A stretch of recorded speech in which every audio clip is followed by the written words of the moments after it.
Oh, yeah.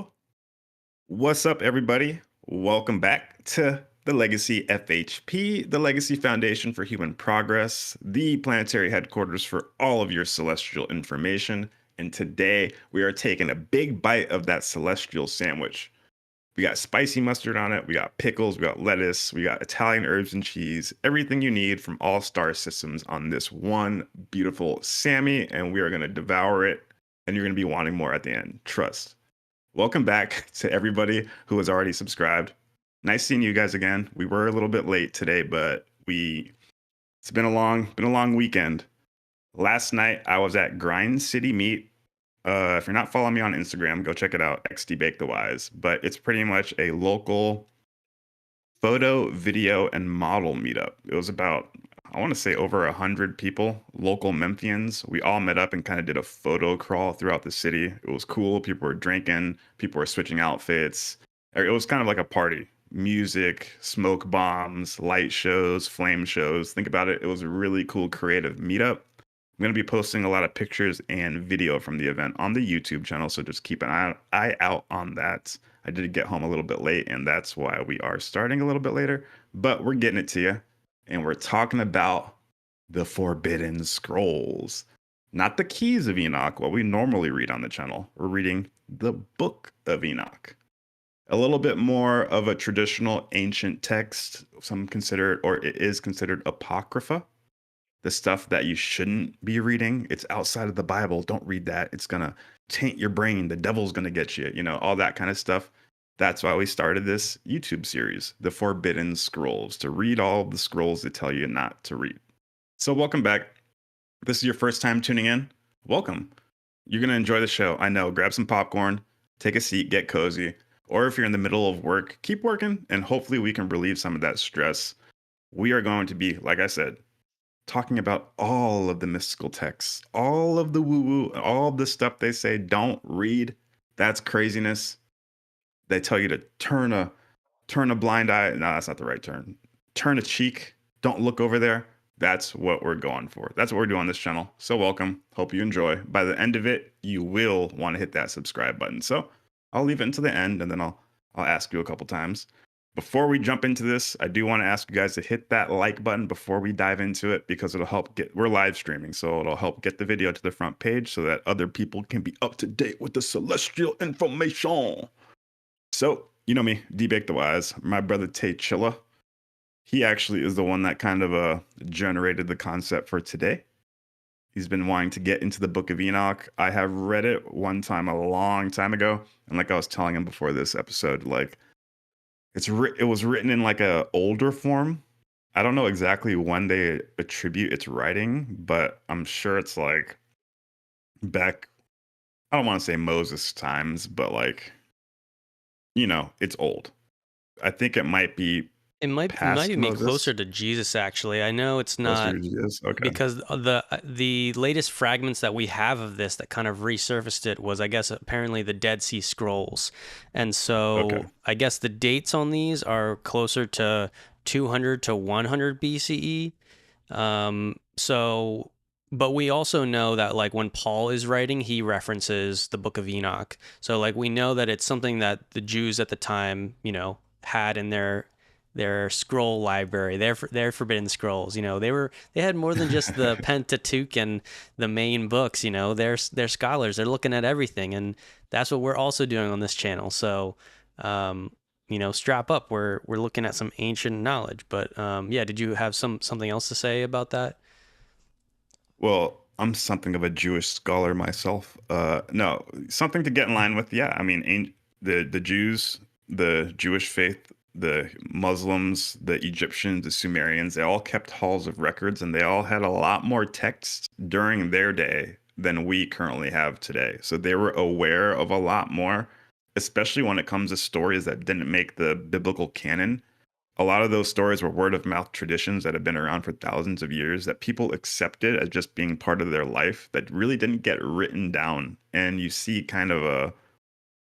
signs of them embedded in the text. and it could make us confused. Like, what does that mean? We don't understand it. But you kind of have to study their traditions and cultures of back then to understand the way they're talking in those ancient texts, because those texts were written for those people with their mental geometries and the thought forms and their subconscious symbols, the subconscious symbology that they react to and they use to propel themselves in reality. That's a totally different set of concepts and symbols and thought forms than we have in today's society. So let's just keep that in the back of our mind. And I guess that's what was kind of giving me a hard time when I first read it when I was younger. It's because it was written in that archaic tongue and it was kind of losing me. I did start from the beginning, so maybe that kind of uh, just wore me out. But let's take another dive into it. I guess we won't be reading the entire thing today. We're going to be picking out some of the juicy parts and doing some cross comparison. Sorry if you wanted the full read through. Maybe we'll do that on a different episode. But like I said, Tay Chillett is the captain for this episode because he knows a little bit more about it than I do. We'll go from there. Yeah, so I guess, I can kind of kick it off. Obviously, the Book of Enoch, the Watchers, the Nephilim, all these things tie in. Even the whole idea of ancient aliens and the ET connection, because a lot of the religious people, the Christians, will argue that this is all rebellious angelic activity here on Earth, and that's what Genesis is trying to depict with the Nephilim. However, the ancient alien people are like, no, those were ancient alien strains being introduced into the human, DNA system. And Giorgio Tsoukalos, we know what he says. He got the hair blown back. Aliens. yeah. And like, we're trying to like take a step back and say, okay, level one, both angels and aliens are very mysterious. Angels even being a bit more mysterious. But, let's get on the same page first and be like, okay, we might not know the difference between an angel and an extraterrestrial if we saw it. These things are pretty advanced, pretty mysterious, esoteric. However, separate the context. Angels are part of the divine government, and aliens are part of just the local flora and fauna in our galaxy or in the neighboring galaxies. There are other mortal species like us. So I want to try and separate those two terms to try and get two classes of beings. And what I want to go over with today is really this mystery, this idea of these angels copulating with humankind and creating the Nephilim. Arrives in Genesis. And so let's first kind of just look at that quote. And then we're going to look at the comparison quote in the Book of Enoch, because the Book of Enoch is basically shadows of stories from long ago, from the long ago times when these sons of God had kids with the daughters of men. And it gives a lot more backstory. So if you ever wondered why the Nephilim was so mysterious in Genesis, well, you should look at the Book of Enoch because it purports to have more of the story. So here I have this Genesis 6 up, and it's called Increasing Corruption on Earth. And if you haven't checked out our recent live streams, definitely check that out, because we're going over a lot of these other topics, like the Adam and Eve story. What was the sin of Eve? What is the full story behind all that stuff? And so there's definitely a lot of good notes there. But yeah, so this verse, Genesis 6, increasing corruption on earth. When man began to multiply on the face of the land and daughters were born to them, the sons of God saw that the daughters of man were attractive, and they took as their wives any they chose. Then the Lord said, my spirit shall not abide in man forever, for he is flesh, his days shall be 120 years. The Nephilim were on the earth in those days, and also afterward, when the sons of God came into the daughters of man, and they bore children to them. These were the mighty men who were of old, the men of renown. And then in this next verse, okay, this is kind of important to the story as well, because it's building up a narrative of why the flood happened. So it's talking about how the Lord saw the wickedness of man was great in the earth, and that every intention of the thoughts of his heart was only evil continually. And the Lord regretted that he had made man on earth, and it grieved him to his heart. So the Lord said, I will blot out man, whom I have created from the face of the land, man and animals and creeping things and the bird of the heavens, for I am sorry that I have made him. But Noah found favor in the eyes of the Lord. And then it goes into the Noah story. So, yeah, D-Bake, what kind of thoughts is that kind of bringing up, Jeez, without explaining a too lot. much that we're going to get into, but that verse alone has like its backstory, it's connecting the Nephilim angelic DNA race to some other things going on. Yeah, this is a lot to unpack right here. Um, Without having to explain a ton, which we will end up doing it in this episode anyway, go check out our other live stream we did just before this, the Adam and Eve and the default of Adam and Eve, because we talk a lot about who the Nephilim are in great detail, what their lineage is, and what their how much celestial DNA they have inside of them. We'll obviously flesh it out more during this episode, but for this paragraph specifically, first thing that stands out to me is they're just jumping like 200,000 years, 500,000 really quickly, like in like two paragraphs, They're going directly from the Anunnaki to the quote unquote flood story of Noah. And we know that that's a good 500,000 years in between, when Caligastia's staff lands, the Noah that actually was for the flood. We should probably highlight that after we talk about this paragraph for a second. The Noah from our Bible, they kind of embellished it a little bit. Noah was of the Sumerian extract, and he was a herder. And there was a flood in his area that wiped out the town, but it did not cover the entire face of the world, the entire face of the earth. Um, I'll pull up the oh, wow. Speaking of Noah, holy crap, rain's coming down heavy. I better get my ark Better get your underneath arc, from bro. underneath. Put the pets Um, in. I got a spider and like a dead turkey over there. I think we'll repopulate the earth just fine. Um, no, but yeah, so they're skipping. It shows you how the biblical scholars and the Jewish scribes were literally amalgamating events from across time and across history by 500,000 years and just slapping them back to back in order to build this narrative of a timeline that they wanted to ingest into society. I know this is controversial, but that's why you came to this episode. Yes, I'm gonna pull that up. I'm gonna pull out the Noah story if you don't mind, real quick. Yeah, the Rancher book Noah story Yeah. for show. Okay, so this is in paper 78, the violet race after the times of Adam. So, real quickly from our other episodes, 500,000 years ago, the Anunnaki landed. We say Anunnaki, we call it Prince Caligastia's staff. Same thing. I say it all the time. Anunnaki. It's two words. Anu means heavenly sky prince, and Naki means the heavenly sky prince's staff. So Anunnaki is the heavenly sky prince and his staff members. The Urantia book calls it Caligasti and his 100 staff members.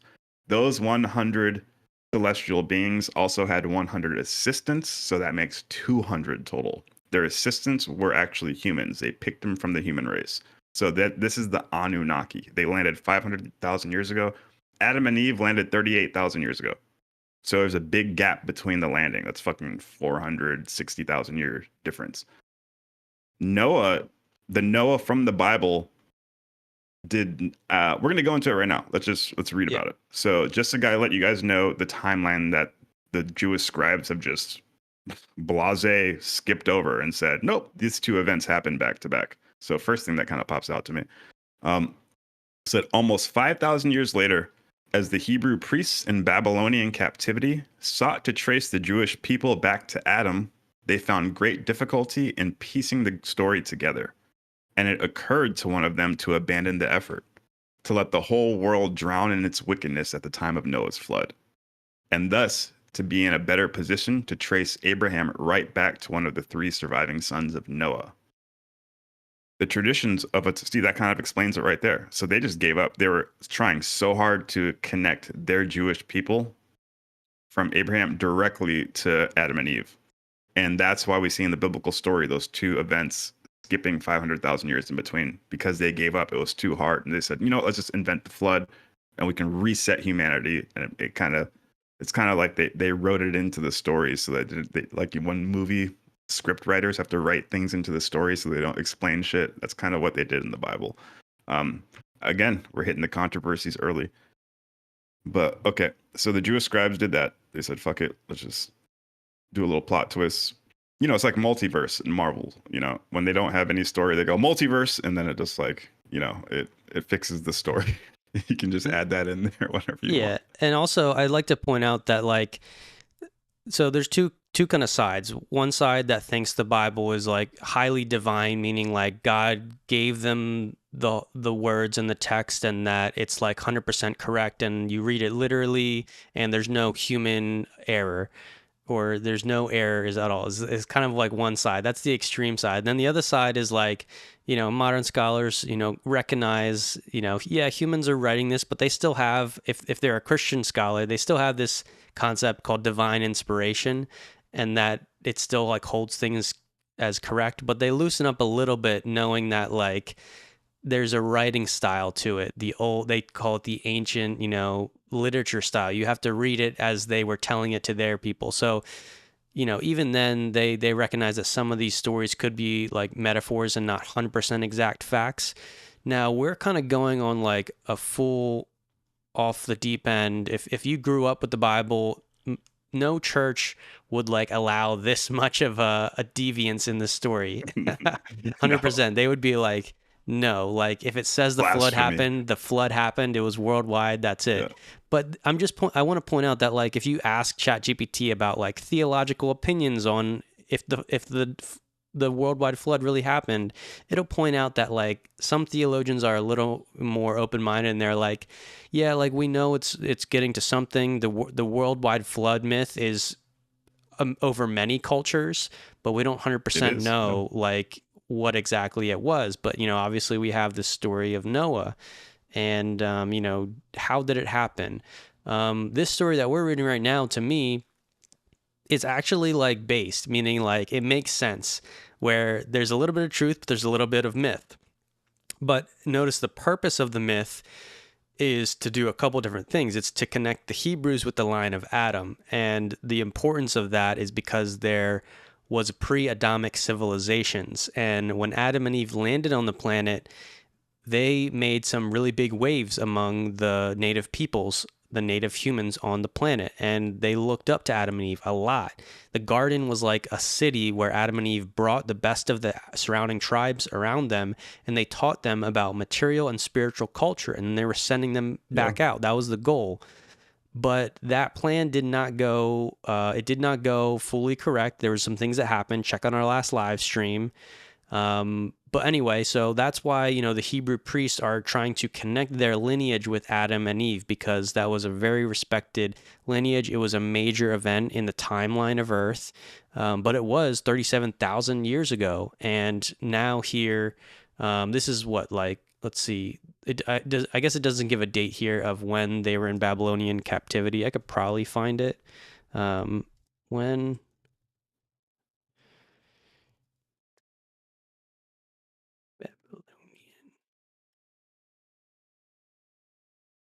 So this Babylonian captivity, Eight to AI six is thousand BC. saying, or 600 BC? Do you say 6,000? No, It 6,000. Oh, so this is a different. Well, this It's is probably saying going based off like 600 to modern 500 biblical scholars. Yeah, it's probably destruction of going based off our Jerusalem. timeline. Yeah, but well, this isn't saying. This is talking about. Let's see, the elevation 5,000 BC. When is the Urantia book putting Noah's story here? I don't think it's giving a date for Noah's It doesn't story, really give us, I but it don't does. think. What's Yeah. this 5,000 BC? This elevation is this trying to explain the unprecedented flood? So that is kind of linking. For almost 1,000 years, scores of cities were practically deserted because of these extensive deluges. So it's giving some context to the area that Noah lived in, and pointing out that there was a lot of unprecedented floods over thousands of years. Um, but anyway, so all that to say, there's a lot of ideas being wrapped up into these stories, and what we just read here in the Urantia book kind of explains the actual part of Noah, and then why it was written like the way it was written in the Bible. So yeah, did you have any more that you wanted to read from this section? Yeah. Yeah. I want to read the next Okay. two paragraphs right here. Yeah. So, the traditions of a time when water covered the whole of the earth's surface are universal. Many races harbor the story of a worldwide flood, sometime during past ages. The biblical story of Noah, the ark, and the flood is an invention of the Hebrew priesthood during the Babylonian captivity. There has never been a universal flood since life was established on Urantia. The only time the surface of the earth was completely covered by water was during those Archaeozoic ages before the land had begun to appear. But Noah really lived. He was a winemaker of Aram, a river settlement near Erech. He kept a written record of the days of the river's rise from year to year. He brought much ridicule upon himself by going up and down the river valley, advocating that all houses be built of wood, boat fashion, and that the family animals be put on board each night as the flood season approached. He would go to the neighboring river settlements every year and warn them that in so many days the floods would come. Finally, a year came in which the annual floods were greatly augmented by unusually heavy rainfall, so that the sudden rise of the waters wiped out the entire village. Only Noah and his immediate family were saved in their houseboat. So, and Noah was a Sumerian. He lived in Mesopotamia. We're ballparking around 500 or 5,000 BC, give or take a couple thousand years. So that's giving you a little insight. We just read that Bible verse that did 500,000 years in 3 paragraphs. Technically speaking, I guess we could say maybe not 500,000 years ago. Maybe they're more talking about 38, 37,000 years ago, and they're trying to erase that pyramid, just the period from now back to Adam, as opposed to, I don't think they're really trying to tie it all the way back to the Anunnaki. But that's still, they're skipping over 40,000 years of history. And then they add Noah at the very end of that paragraph. And everybody knows the Noah story, but I guess that didn't happen. But Noah was real. And that was probably a big story that happened. And that went by word of mouth to the surrounding tribes and cities. He was famous for it. I mean, he was always famous because he was getting made fun of for even telling the people this. So his name kind of got entrenched into that Sumerian word of mouth. And then it kind of got into our Bible. Yeah, and I guess the kind of focal point here is that Genesis is like trying to tell you a story about how bad the rebellion got, and it's giving you part of the reason for the flood is all the wickedness on the earth. And what we're going to see and read in the book of Enoch is the Nephilim lineage is part of the problem, and that's what they're trying to tell you in Genesis, that some of that wickedness was like God saying, okay, I need to reset everything. Now, interesting kind of thing. One thing I wanted to point out about the Genesis kind of section there is that it literally says God regrets. He regretted making man. Let's maybe cover that, because it seems a bit human of him. So, okay, so let me try and find this quote here. Genesis 6, the Lord saw the wickedness. Yeah, it says, and the Lord regretted that he had made man on the earth. It grieved him. And then it quotes God as saying, I will blot out man for whom I have created from the face of the land. But then one guy finds favor in the eyes of the Lord, and it happens to be the Hebrew's ancestor. So you do see here, you see you can kind of see the motivation, where it's like, it's a story that helped. I mean, they're in captivity at the time, and it's like a cool origin story. It's like our ancestor Noah, he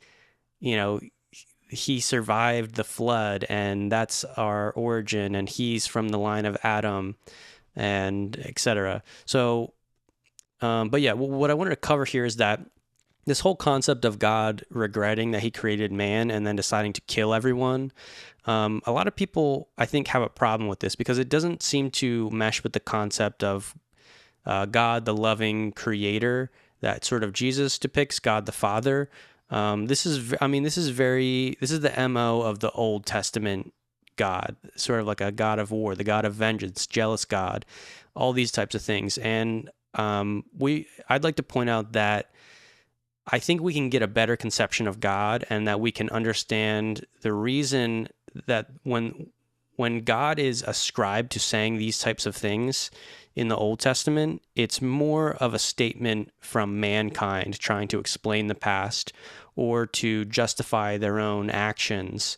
To go to war and to take another land, rather than like an actual divine experience where some message came through, the hand of God writing on a wall saying go to war.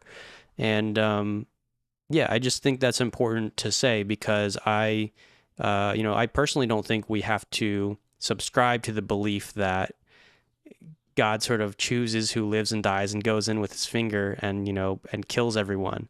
That is a specific worldview that was held in the past and is in Genesis. But what I'm pointing out is that this is human philosophy, a human story. They're trying to talk about morality and the consequence of wickedness. But the actual result, just like we read in the Noah story from the Urantia book, the actual result of the flood was actually part of the natural events on earth, the floods. It wasn't as a punishment for wickedness. Um, yeah, so there's that story. Um, as far as the next thing to get into, should we go into the Book of Enoch now and read some of this story about the Watchers? D-Bake, you frozen? I think D-Bake is frozen here. So he might stop and rejoin. All right, well, let's go into this then. So the Book of Enoch, or more accurately known, First Enoch. There's like three different books: First Enoch, Second Enoch, and Third Enoch. And we are looking at First Enoch.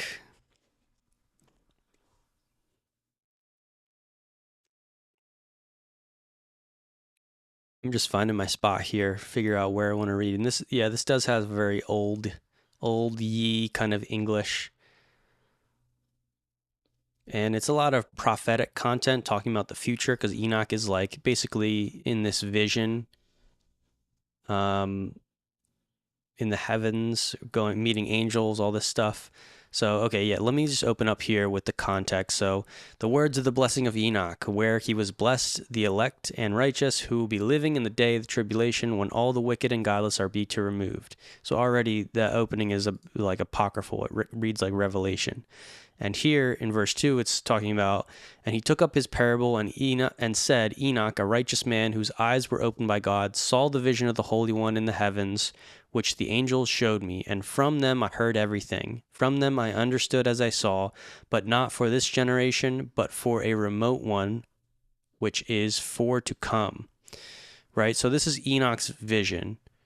And whether it was written personally by Enoch or not, we're not 100% sure, but this is at least possibly Enoch's vision, Enoch's personal experience as passed down through the ages. And it ties in with a lot of these things, talking about the Watchers and the Nephilim, etc., and the future. So it even has the flood story in here. Behold the summer and the winter, how the whole earth is filled with water, and the clouds, dew, and rain lie upon it. I guess that's not referring to the flood per se. Okay, so I'll scroll down here, and here we get to chapter 6. Okay. And it came to pass when the children of men had multiplied that in those days were born unto them beautiful and comely daughters. And the angels, the children of the heaven, saw and lusted after them, and said to one another, Come, let us choose us wives from among the children of men, and beget us children. And Semyaza, who was their leader, said unto them, D-Bake's back. Can you hear me okay? I didn't hear you right there. Go ahead and talk. Make sure you got your mic in. I'm reading chapter 6, so. Cool. Yeah, I lagged out. There's like a big, huge thunderstorm right now, and the entire power flashed out. Okay. When the power flashed out, Wi-Fi went out. Got it. I did want to read something I was going to say right before I lagged out. if you're in the middle of this, are you? Well, I can wait till you're done with this part. Yeah, maybe I can just finish reading this paragraph and then Yeah, we'll talk about it. that's cool. So so I'm reading chapter 6 from the Book of Enoch, the beginning of talking about the Watchers. So and Semyaza, who was their leader, said unto them, I fear ye will not indeed agree to do this deed. I alone shall have to pay the penalty of a great sin. And they all answered him and said, Let us all swear an oath and all bind ourselves by mutual imprecations, not to abandon this plan, but to do this thing. Then swear they all together and bound themselves by mutual imprecations upon it. And they were in all 200, who descended in the days of Jared on the summit of Mount Hermon, and they called it Mount Hermon because they had sworn and bound themselves by mutual imprecations upon it. And these are the names of their leader, Semyaza, their leader, Erekaba, Ramiel, Kokabil, Tamiel, Ramiel, Daniel, Ezekiel, Berkul, Azael, Armoros. I'm not going to read all those. These are their chiefs of tens. Okay, interesting. Chiefs of tens. That has a link, doesn't it? Yep, has a Let's link to the stop Urantia there. book for Let's sure. stop there and figure out. Do you want to add in what you want to read here, or should we explain some of this first? What kind of order? It'll be really quickly. It's just one paragraph I wanted to read. It's just riffing off of what you were saying about that hot topic we were addressing on the humanity behind the written text for the actual Bible and why possibly, like you said, a lot of people look at the Bible as divinely inspired. It's the word of God, but you have to understand it was, historical text, and a lot of stuff was moving and changed. If you look at different parts of the text that were found at older times compared to newer times, that kind of stuff. But why would that's already a big deal. Why would the Jews lie about the flood story? We kind of addressed it, and you kind of lightly touched upon it. But if you really want to get some insight, it says in the Urantia book in paper 93.9, it says that here, I can share my screen so you can, unless you want to find it. I got it up, 93.9. 93.9, yep. Yeah, I got it. 93.99. So Okay. the national ego of the Jews was tremendously depressed by Babylonian captivity. So when they were locked up as slaves, they weren't feeling good. Their national ego was really hurt. How could they be God's chosen people if they're just literally getting slaved out? In their reaction against national inferiority, they swung to the other extreme of national and racial egotism, in which they distorted and perverted their traditions with the view of exalting themselves above all races as the chosen people of God.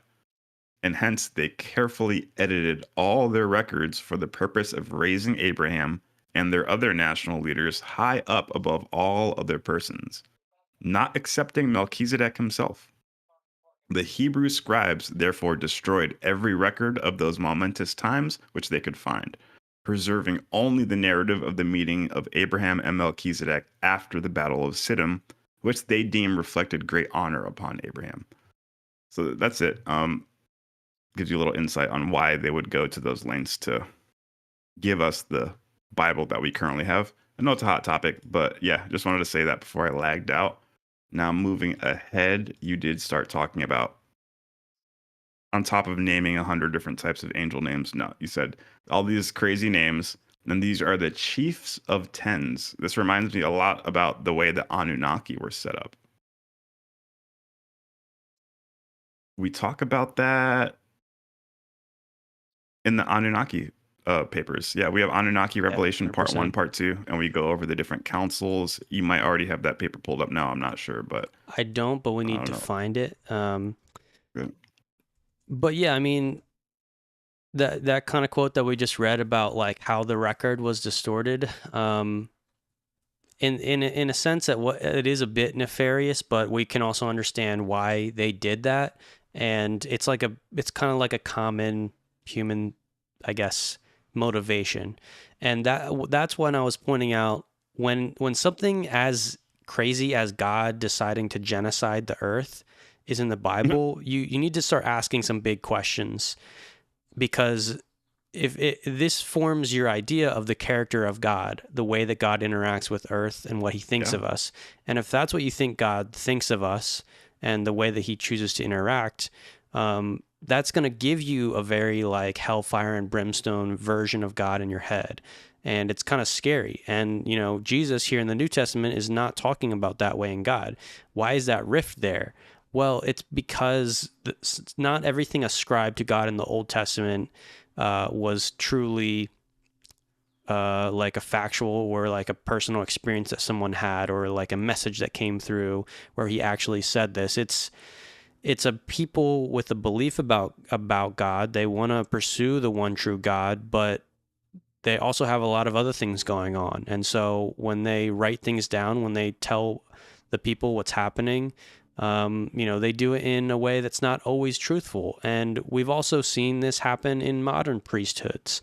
The Catholic Church is an example that people go to in the name of God. They went out with the Inquisition and they took land and killed peoples.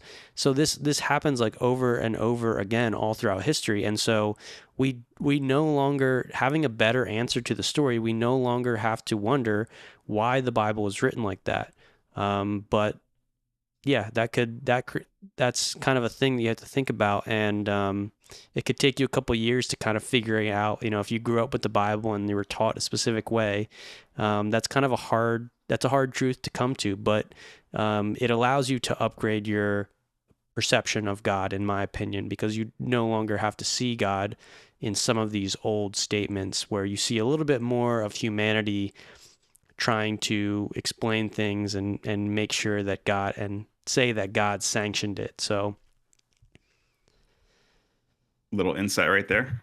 Yes, God is real, but the hand of God sometimes isn't in every little nitty gritty text or thing you read. So I know it's a hard thing. We've been conditioned since we were born on this planet to accept this at face value, no questions asked. But critical thinking, God wants critical thinking. So welcome to Earth, baby. I'm going to share my screen real quick. This is from the Keys of Enoch. So I just PDF searched Semyasa, and we're going to go over some of the things that the Keys of Enoch has to say. Right here says, when I was taken into Merkaba, I, Jacob, was shown how the fallen legions of Semyasa were disbanded and dispatched to three-dimensional worlds like Earth. Still, out of the fallen mixtures of the creative experiments, everything advances to newborn generations, and the lessons of some star universes are replayed identically in smaller planetary universes. The smaller planetary universes, without completely destroying themselves, must learn the lessons of the greater star.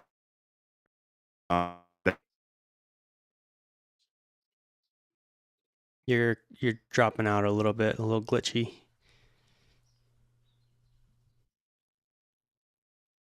Looks like we lost D-Bake again to the storm, the flood, the worldwide flood happening right now, but just in Tennessee. Can you hear me? I can hear you. Yeah, you're back. Can you You're hear me? back. Yeah, you were out Cool, for cool. like 30 seconds. So this is the next one I got. It said, but man did not hearken the word of the Lord and accepted instructions from the fallen Ophanim under the command of Semyasa, who shared many of the eternal secrets of the Father's kingdom, which men were striving to learn. Interesting, right? So the Keys of Enoch says Semyasa was sharing celestial secrets before the humans were ready. And remember Billy Meyer, an ancient, very controversial UFO case. I think it was in like the Netherlands or something like that. He made contact with a person named Semyase, and he was allowed to supposedly take pictures of their ships. Let me see if I can find a picture real quick. It's a famous picture. I mean, highly controversial. I bring it up all the time. But let's see here if I can share it with you. Put it in the chat or something. No, I'm just resharing my screen. So you see this little picture right here I have? Mm-hmm. All these ships that are kind of parked next to a tree. He said Semyase parked that next to a tree so you can show the size of the ship. And supposedly, according to Billy Meyer, the person who was driving these beam ships was Semyase. And Semyase was trying to teach him about like and reveal to him higher technology. So it's kind of vibing with what this is saying right here, talking about in the Keys of Enoch, Semyase was one of the fallen. I guess you would consider her a son of God because she's a physical time space being. They could be rebel Adam and Eve's. He says fallen Ophanum. Keys of Enoch says Ophanum could be a term for ascenders because he says Enoch, Master Ophanum Enoch. And we know Enoch is on the Council of 4 and 20. And he could possibly even be the governor general of our planet at the moment. So, and he's an Ophanum, quote unquote, according to the Keys of Enoch. So an Ophanum could be like an ascender or something, some type of ascender. Just trying to correlate some stuff on who this Semyasa character is. There we go. Let me end this stream and go back to my other page. It says that just part of the negative lords of light in that one. Yeah, this one it says that a hierarchy. Bet a bunch of those names the, there are probably yeah, ones that we just yeah, read from the Book of Enoch. Yeah, let's check it out. So hierarchy, just in the glossary of terms, a non-static unfoldment of the Father Creator into the cosmos of His thought forms through deities which are creative vehicles for the expression of a whole or part of a program. These include experimental governors in a local universe who administer to the planets. This government of deities governs a federation of planets working towards the future eternity within the infinite way. The local hierarchy of masters, many of whom were removed, according to Enoch, from their positions of authority due to massive spiritual imbalance and neglect of their sovereign regions, which fell under the control of the prince of the air and the forces of spiritual darkness. The fallen hierarchies are the chief lords of light who rebelled against the Father and include Azazel, Terrell, Semap-Besiel, Barakel, Batarjal, Armen, Armoros, Artikifa, Rumael, Turiel, Terrell, Tumael, Busaz, Asajel, Hanael, Kokabel, Danahal, Rumhal, Jetrel, Asael, and Semyase, who control the hosts of Sataniel in our Father universe. Interesting. The councils and the office of the Christ are now bringing liberation to these regions under the control of the fallen lords of light. Interesting. I've never read that before. It gives you a little bit of insight. It's kind of crazy how on point Hurtak is with understanding the cosmic organization. Like it and the Urantia book is just like perfectly linked in if you can add them both together. Pretty tight. So same greater universe, same concept frame, same understanding of the universal organization. Yeah. I found the quote for the organization of the 100. Oh yeah. So yeah, if you're good, let's go back to reading the Book of Enoch and explain what some of this means, because we got like 2 or 3 overlaps.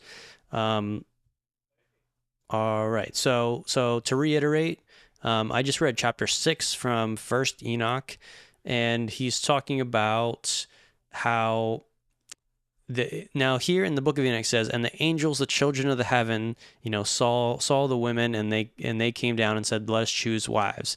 But then they're having this dialogue between Semyaza, the leader of these rebel angels, and his crew, and he's like, hey, is everyone with me? Because I don't want to do this alone and then get all the punishment. And so he makes a pitch between them, and then they make a pact together in the story. And then they come down and they land on Mount Hermon, and they do the deed. And it says there was 200 of them. Now, what we're about to unravel here is that there's a couple different stories kind of getting mixed in one here, and it's not entirely in order. So I guess the first part of this is in the Urantia book story. It talks about something called the 100 staff of Prince Caligastia, which D-Bake mentioned earlier. Now, here's what's going on here. Without pulling up, all the quotes and reading through all the stories, like quick quick lowdown summary is that the angelic forces work here on the planet to raise up the spiritual evolution of man. However, their ability to interact with us is a lot more limited because they are sort of on another level of reality. People generally call it spiritual reality, but it's a little more complicated. There's some other ways to kind of notate it and explain it. But in between the angels and the humans on a planet, there is normally an incarnated staff. And the Bible uses this term, sons of God. The sons of God came down to the daughters of men, the B'nai Elohim. And there's not 100% full understanding on all the context for this meaning of sons of God. But what we're trying to tell you is that the sons of God that actually procreated with the humans on earth were not actually angels. They were an incarnated staff of beings who volunteered to be a part of the divine government on earth. And their purpose was to build a material and spiritual culture. And that was 500,000 years ago. Deadrick said that earlier. They were preparing the way for Adam and Eve, which came, only 37,000 years ago. That's a big gap. They were supposed to have a couple 100,000 years to prepare the way. And then when Adam and Eve arrive, they start integrating and building as well. And specifically, they integrate the cosmic DNA to the human population, the divine DNA. That's what was supposed to happen. But, so 500,000 years ago, is that the correct date for when they landed? 500,000? Yeah, 500,000 years ago, Okay, that's the staff. Yeah, Caligastia and the staff. Now, so when I say that the Book of Enoch's story is out of order, here's what I mean, is that your ancient book tells us that 500,000 years ago, the staff landed and they were still good. They had not rebelled. They were doing everything right. However, 200,000 years ago, the Lucifer rebellion took place in the heavens. And Lucifer was a high angel who administered a whole sector of planets. And our planet was included in that sector.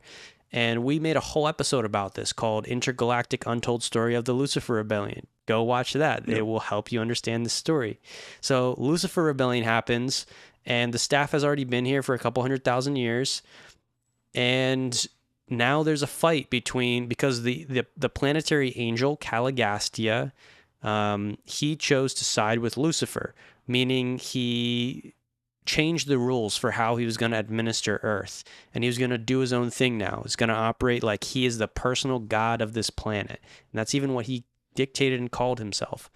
So the staff, the incarnated staff, those sons of God, they're able to procreate with humanity because their DNA system was actually created from the human peoples, but they were created as kind of semi-immortal. They were meant to live 100,000 years and keep building stuff and preparing the way.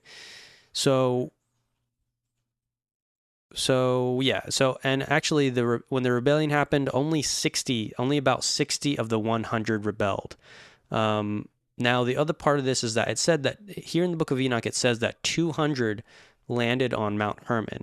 Now, we see this number in the Urantia book as well, but there's 100 incarnated staff members, and then there's 100 human associates that are paired up with each staff member. D-Bake, explain the associates and, kind of summarize you. What is, to get that number 200, where did the 100 humans come from? So this is one of the most interesting parts in the Urantia book to me. I say that about every chapter, I think, but this is one of the most interesting parts. I actually have a vision in my mind for like a cinematic approach. When we make Urantia book the movie, 300 style, this will be one of the scenes. I'm going to paint a picture in your mind, guys. It's like we're writing a script right now. You guys can take a journey with me. So like imagine you're a caveman. Back in the day, just humans and caveman animals, you're shitting in the woods, not washing your body, not taking showers. You're a legit caveman. And the angels land, they go into a hovering formation, a holding pattern in our atmosphere, and they start scanning the different humans that are on the face of the planet. And they're like, we need to pick 100 of the ones that have the highest mind body spirit complexes. They find these 100, and then in the middle of the night when these 100 are asleep, boom, they just shoot up in the middle of their sleep with their eyes wide open. And for some reason, there is like a holographic image in their mind saying, go to this place, go to this area. And they're like, okay, these 100 people don't know each other from different tribes. They wake up in the middle of the night, sneak outside of their tribe because there's a fucking glowing image in their mind or on their vision telling them to go this way. So they go.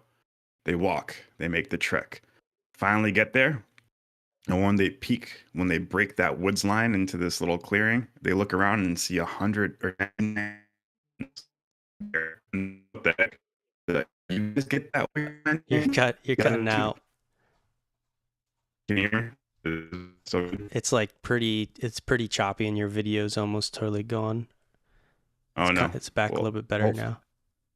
Okay, cool. Yeah, I just Yeah, you're stopped back. monitoring the live stream. Sweet. So these guys, you wake up, you're walking through the woods with this mental image in your mind, like, why the fuck is this here? But it's telling me to go this way.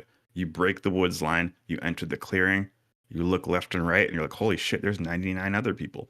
And they're like, did you get the mind thing too? And they're like, yeah, I woke up in the middle of the night and I'm seeing this glowing ball of light and it's telling me to go this way. And they're like, well, that's what happened to us too.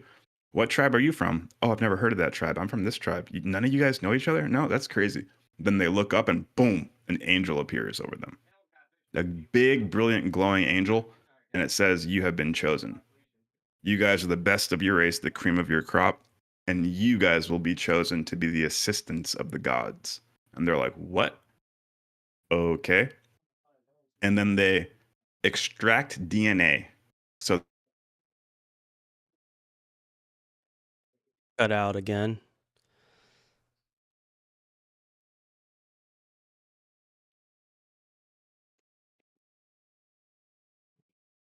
Thanks for bearing with us, everybody. There's always some kind of technicality that comes up when doing live streams. I guess I'll just continue on what he's saying here, pick up the torch. These 100 people from the tribes are brought to a central location, and their DNA actually becomes used to create the bodies of the incarnated staff. And that's why they each get paired up with one of the celestial staff members, the sons of God. Now, when they use the DNA from the humans, they kind of enhance it. They definitely do some upgrades, but visually speaking, these beings that get created from these human DNA are like they're taller. They're like more like above 6 feet, between 6 to 8 feet in appearance, and they get created from that DNA. I'm seeing if I can find the quote here. It might be a little bit of I don't know if it would take me a couple minutes. But yeah, so that's what they do with the DNA. And let's see. I have here a section about the prince's corporeal staff. Let's see.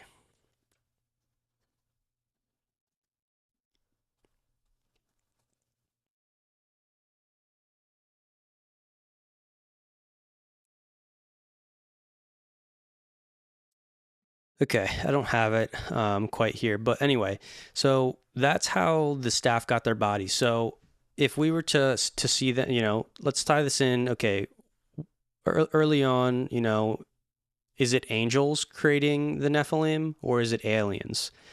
This is kind of a mix. This is unexpected. You have not heard this version of the story before. So the angelic hierarchies help bring these humans, and then the DNA. Hey, okay. D-Bake's back. Man. What's up? I was watching the live stream, so I saw where I cut out. But Okay. were you explaining?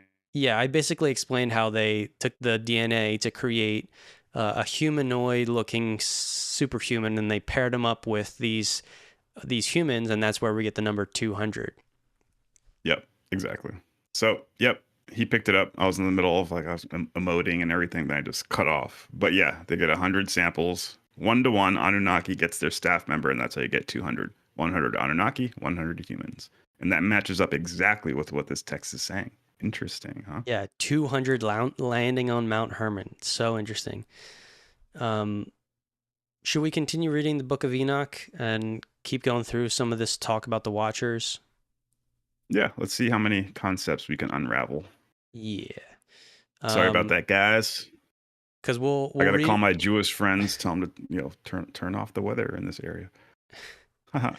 Um, yeah, I have the quote of the councils, the 10 groups, but let's read Sure. what these beings were doing, and then we'll read that quote, and it'll make sense.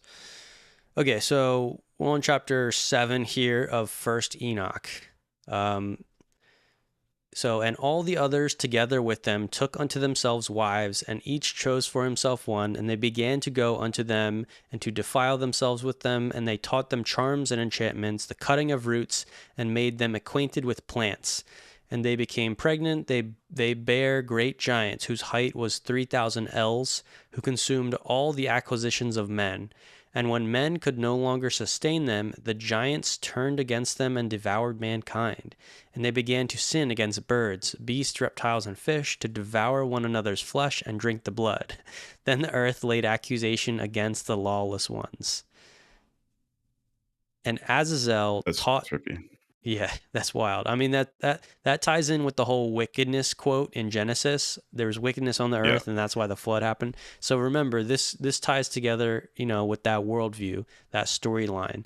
So, and Azazel taught men to make swords, knives, and shields, and breastplates, and made known to them the metals of the earth and the art of working them, bracelets, ornaments, the use of antimony, and the beautifying of the eyelids, and all kinds of costly stones and coloring tinctures.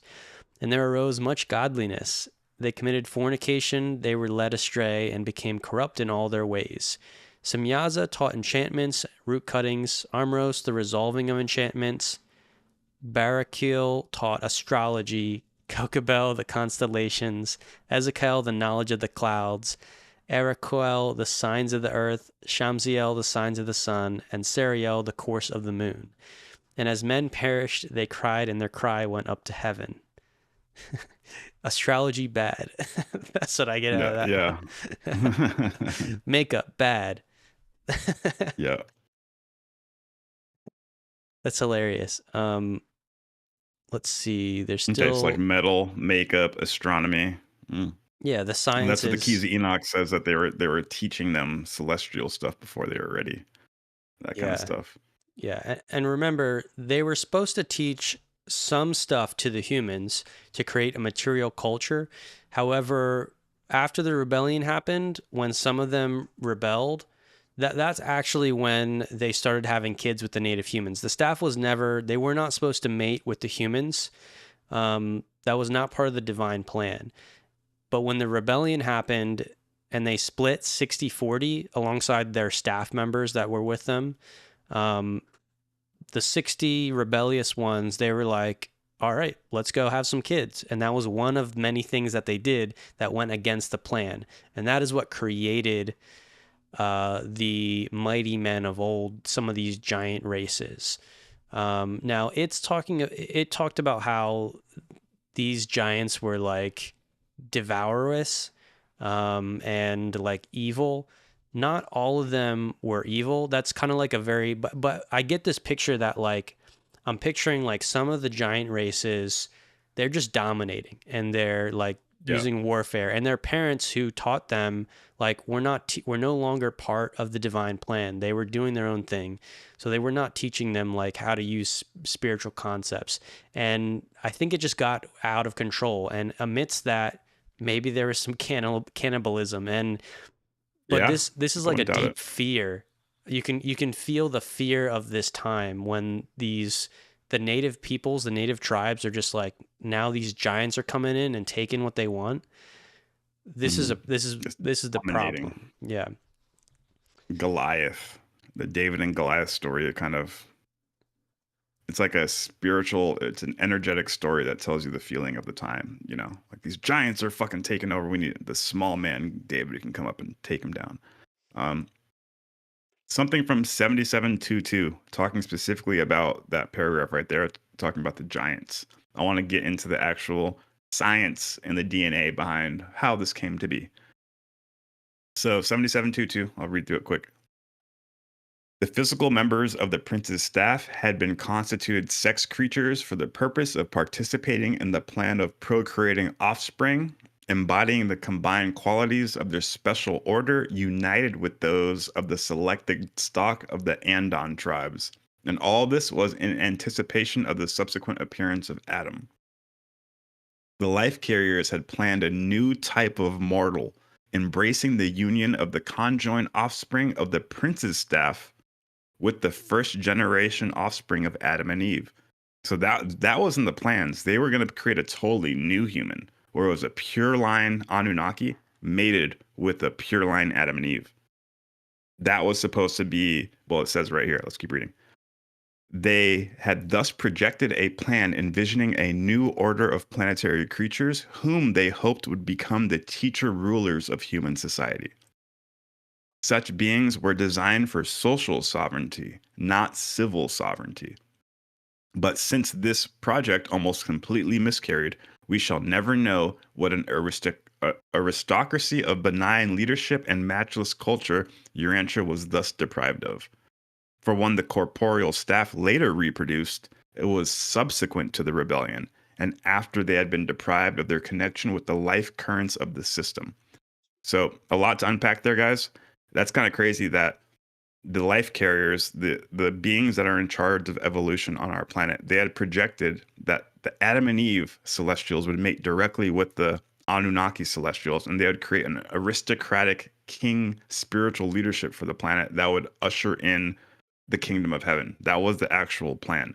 That never happened because of the rebellion. So we never got to see these beings appear. Like pure line double celestials, that would have been wild. And I love how they say they were socially sovereign, not civilly sovereign. So they were just like beautiful creatures. Like I imagine like Renaissance Da Vinci's, but like a group of them. And they're just, the second you walk by them, you're in awe. You're amazed. You're like, we got to listen to these guys just because look at the way they fucking are. They're not civilly sovereign. They're not telling you to sign papers. They're just fucking so sick, socially sovereign that they command your attention. Everyone wants to go to their That'd be events. amazing.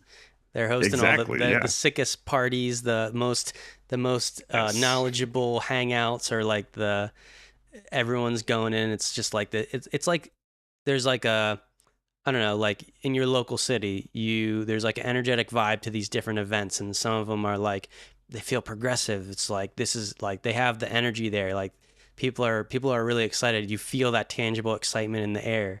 Like I imagine that's kind of what these types of beings would be like. It's just like Oh really yeah. amazing. Uh, Hmm. you're like you really. I mean, I imagine it's like working with a dank team of people, but instead of Yeah. just one or two people like kind of leading and being the most amazing, they're like all amazing.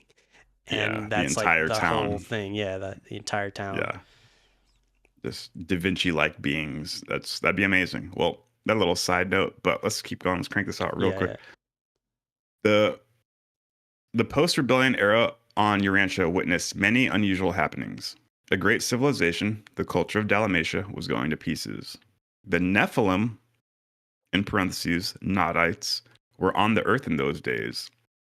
And when these sons of God went into the daughters of men, and they bore to them their children, were the mighty men of old, the men of renown.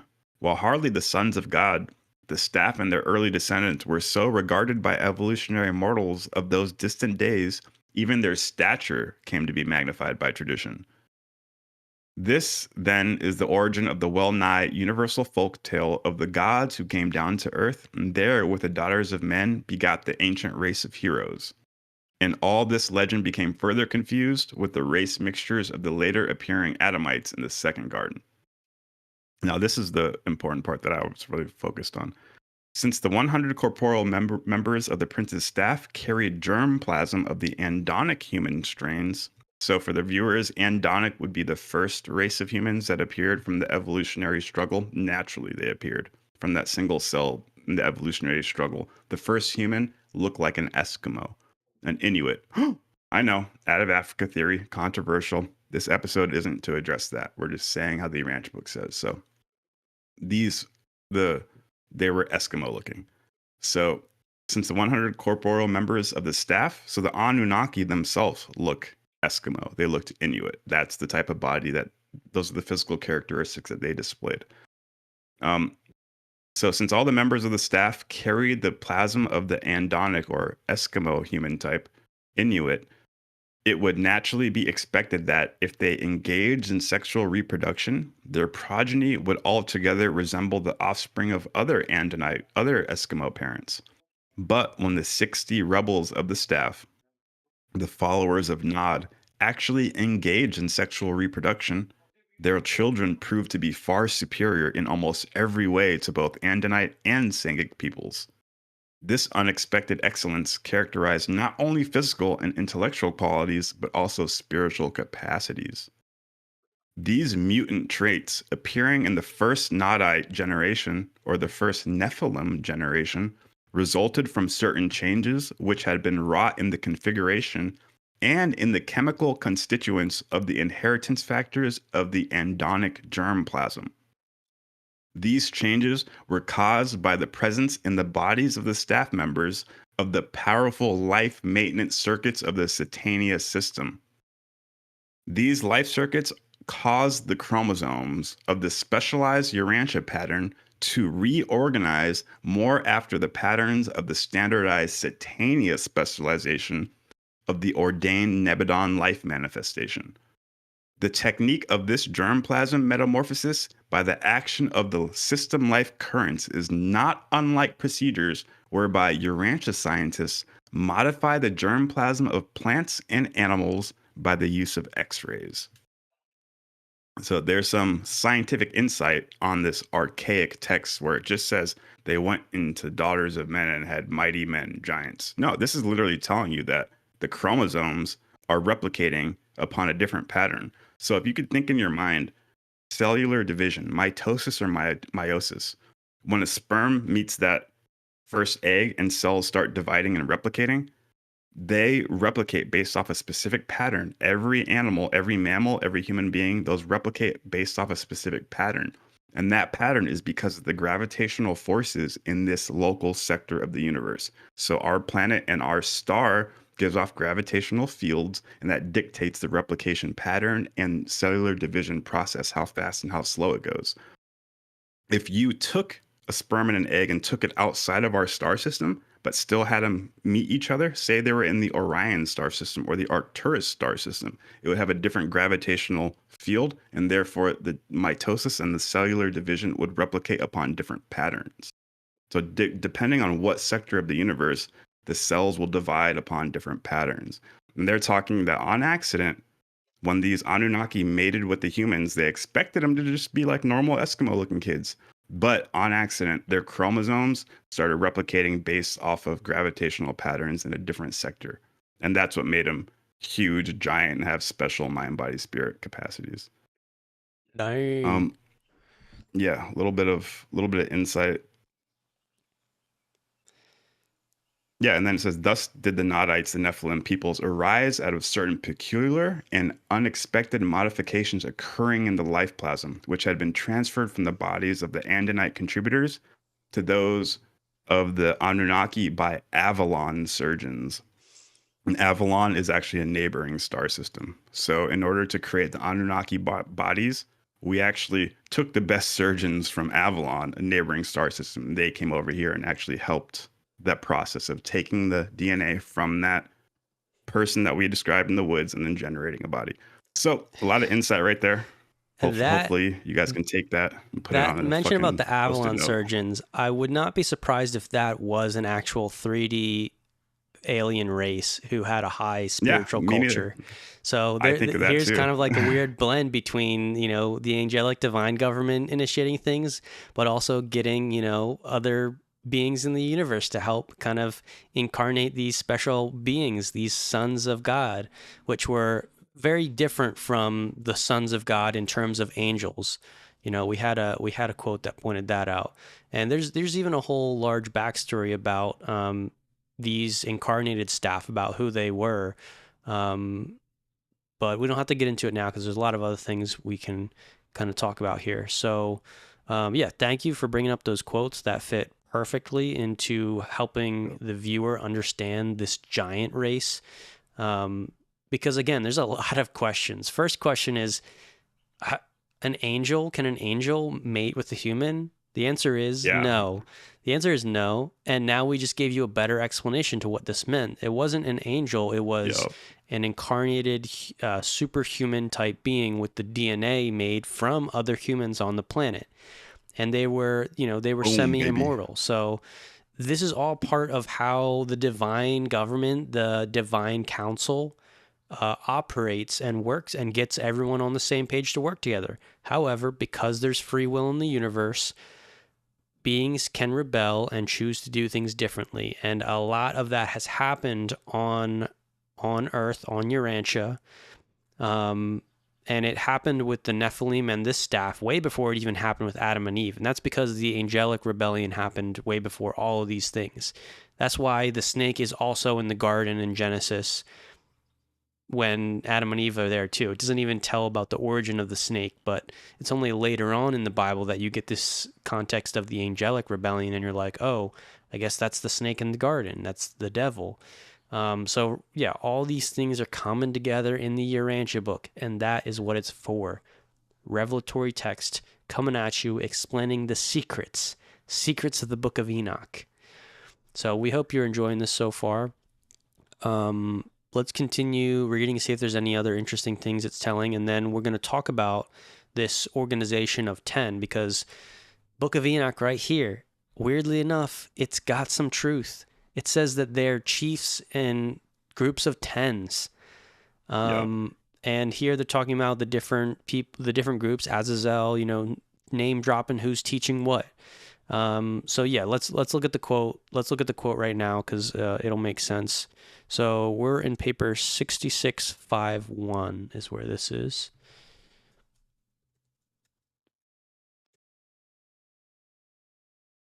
Okay. Here we got organization of the 100. The 100 were organized for service in 10 autonomous councils of 10 members each. When 2 or more of these 10 councils met in joint sessions, such liaison gatherings were presided over by Delegastia.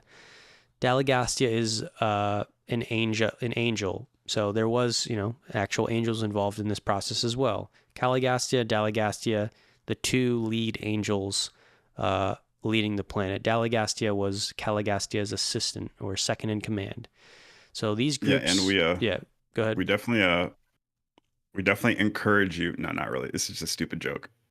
We are literally fleshing out these concepts really deep, but like you said in the beginning, this isn't really accepted around the Christian viewpoint. Like you start talking about this, you will get people looking at you like you have 100 heads. But take all this to your next Bible study and see what happens. That's my that's my encouraging words. But yeah, keep it going. Like the Nephilim, that part in the I have them start talking about while we talk and just watch it. Yeah. What the fuck did you just say? Did you just say that aliens got 100 people, took their DNA, created a body, then mated with us to create the giants? I've done it before. Watch. They'd be Just like, I'd rather watch. believe that angels had kids with humans. That's what they'd rather believe. Somehow, they'd Yeah. rather believe that Yeah. than the story that makes more sense and ties it all together.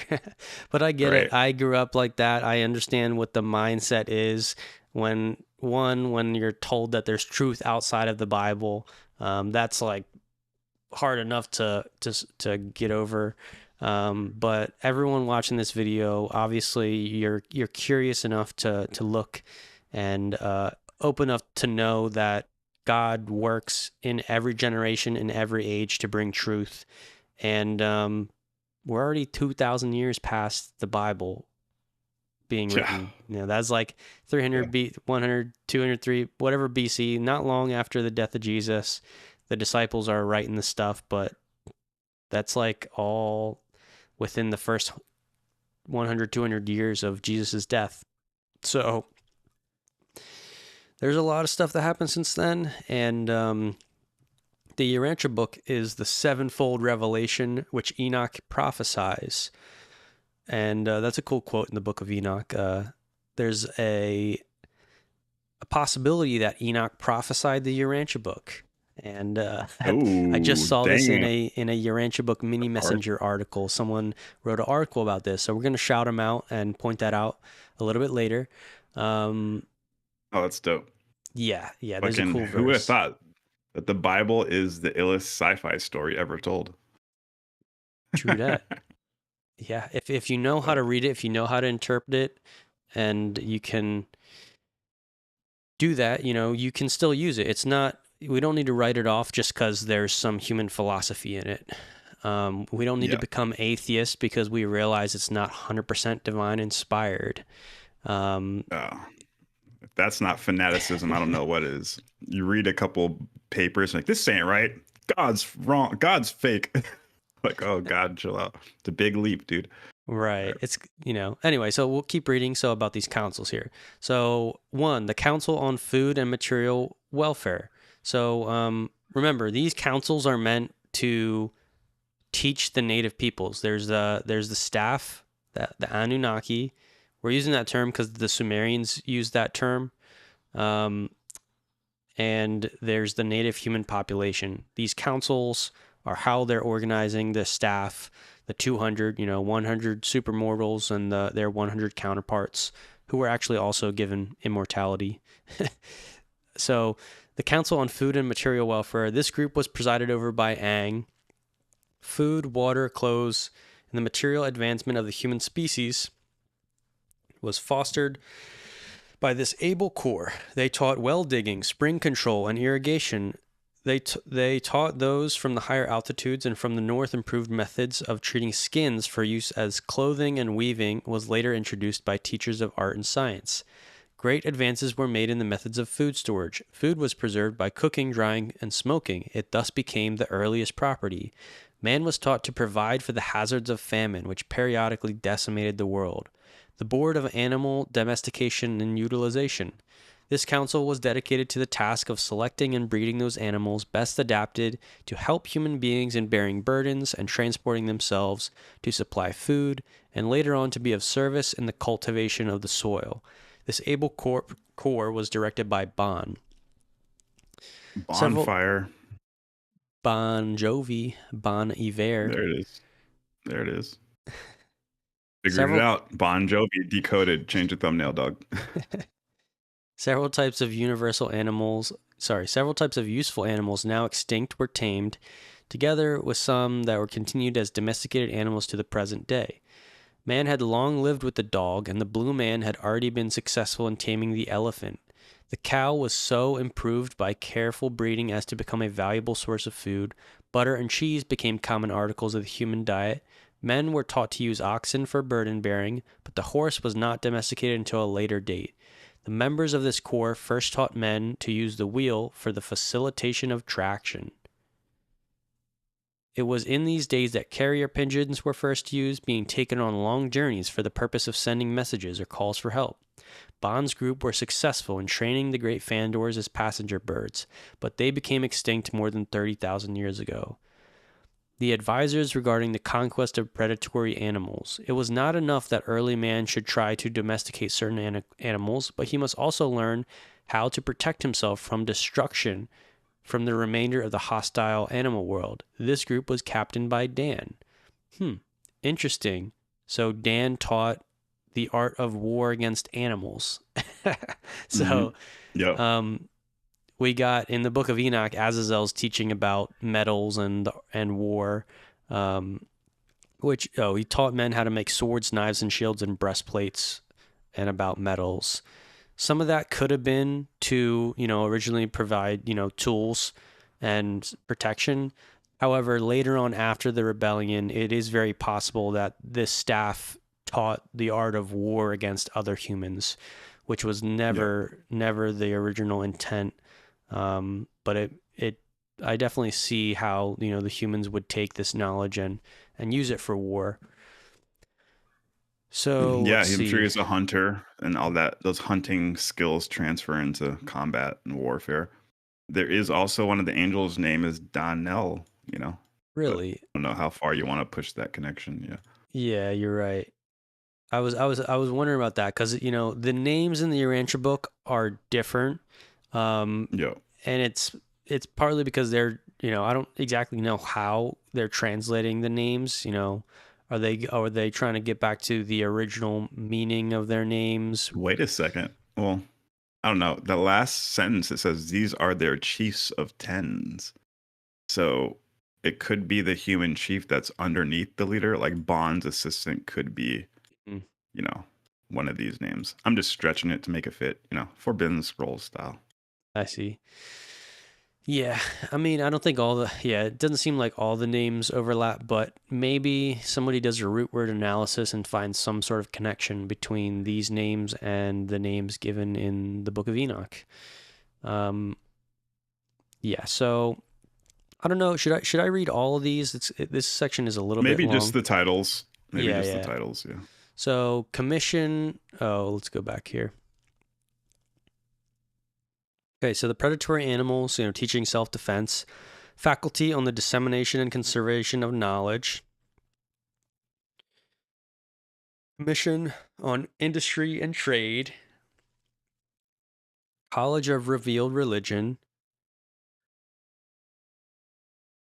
This is actually a cool quote. None of the prince's staff would present revelation to complicate evolution. They presented revelation only as the climax of their exhaustion of the forces of evolution.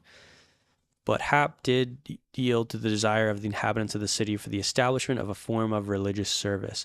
Okay, so I want to focus on this first sentence here. None of the prince's staff would present revelation to complicate evolution. They presented revelation only as the climax of their exhaustion as the forces of evolution. So That's a good technique. yes, and it it goes to the idea when the Book of Enoch is talking about they were teaching them all these skills, and Mm, out of that yeah. arose corruption. I think it's partly because after the rebellion, the staff, one complaint that the angel Caligastia and the staff when they originally rebelled, in their mind at first they thought that they were going to improve things and like make it faster, do it better. The divine government has like a slow evolutionary form of teaching and informing the native animal populations, animal human, the smartest beings to arise on every planet that becomes their human population. They have a process on how do we raise them up, and it's a slow, kind of sure method. And when the rebellion happened, these Anunnaki beings, they were like, all right, let's try and do a bunch of new things. Let's try and speed it up. And they may have tried to present revelatory knowledge or sciences ahead of the time and given them to the people, which it contributed to the corruption because, you hand a missile to a caveman and tell him that he can defeat his enemies with it, he's going to use it. So the other commissions here, Guardians of Health and Life was number 7. Number 8, the Planetary Council on Art and Science. The Governors of Advanced Tribal Relations. The Supreme Court of Tribal Coordination and Racial Cooperation was directed by Van, trying to get all these tribes Mm. working together. So those are the 10 groups that the Book of Enoch says they were in chiefs of tens. How interesting. Direct correlation to the Urantia book. And I like how it says Van's council, the 10th council, was the court of appeals for all other 9 special councils. So he was kind of like the Supreme Court for the Council of 10. And that leader, Van, was the leader of the Anunnaki who stayed aligned with the cosmic government. Out of the 100, they split 60-40. 40 stayed good, 60 rebelled. Van was the leader of the 40, and Nod was the leader of the rebels. Yes. But And that is why in the story of Adam and Semyasia. Eve, Cain's kid goes to the land of Nod to find a wife. because there's these pre-Adamic civilizations, including the giant mighty men of old, Nodite races, Nephilim. So there's a lot of things kind of tying together here. So chapter 10 here in the book of Enoch. Okay. Yeah, this is, I think this is an interesting quote. But then Michael, Uriel, Raphael, and Gabriel looked down from the heaven and saw much blood being shed upon the earth, and all lawlessness being wrought upon the earth. And they said to one another, the earth made without inhabitant cries the voice of their crying up to the gates of heaven. And now to you, the holy ones of heaven, the souls of men make their suit, saying, bring our cause before the Most High. And they said to the Lord of the ages, Lord of lords, God of gods, King of kings, and the God of ages, the throne of thy glory standeth unto all the generations of the ages, and thy name holy and glorious and blessed unto the ages. Thou hast made all things, and power over all things hast thou, and all things are naked and open in thy sight, and thou seest all things, nothing can hide itself from thee. You can see what Azazel has done. He taught unrighteousness on the earth, and revealed the eternal secrets which were preserved in heaven, which men were striving to learn. And Semyaza, to whom you gave authority to bear rule over his associates. And they have gone to the daughters of men upon the earth, and they have slept with the women, they have defiled themselves, and revealed to them all kinds of sins. And the women have borne giants, and the whole earth has thereby been filled with blood and unrighteousness. And now, behold, the souls of those who have died are crying, and making their suits to the gates of heaven. And their lamentations have ascended, and cannot cease because of the lawless deeds which are wrought on the earth. And thou knowest all things before they come to pass, and you see these things, and thou dost suffer them. Thou dost not say to us what we are to do in regards to these. Okay, so this is like the humans, the righteous humans' pitch to Are they God. charging him? Yeah, they're sort of like they're you could think of the human prayers or the prophets at the time. They're all like, we're being downtrodden by these Nephilim races. They're dominating us, and the leaders that used to be helping us, now they're tyrannical rulers. All this stuff is happening, and they're petitioning to the Most Highs that something be done. And this chapter is talking about how these beings, Michael, Uriel, Raphael, Gabriel, are sort of looking down and hearing these cries. And that's the next chapter goes into the deluge. That's what they decide, and they're saying, go to Noah, tell him that I'm going to send a flood so that he can escape, etc. And talking about binding the watchers, the rebel watchers, making sure that they can't run around anymore. And so this kind of gives evidence that First Enoch was certainly written after the fact, because it's bringing the Noah story into it. So it was after the Babylonian captivity when they originally came up with that story. It's a lot newer than, I guess. Yeah. Yeah. And Let's Jesus knew see. that. Mm-hmm. Okay, there's a lot of other verses. I can see I have some things highlighted, but that that definitely covers the basically trying to get the point across that who were the watchers, that it wasn't just angels, that there's angels and some other beings involved. And then the judgment. Okay, maybe, I don't know, should we talk about so this whole judgment concept? Now, in this story, they said the flood was the judgment. However, in the Urantia book, there was a different judgment. When the staff rebelled, when Caligastia rebelled, there was a consequence. There was a judgment. However, it was not a deluge that killed everyone. So I wonder if we can just pull up maybe some quotes here. So, the Planetary Rebellion. Okay. Yeah, that's what I'm looking at right now.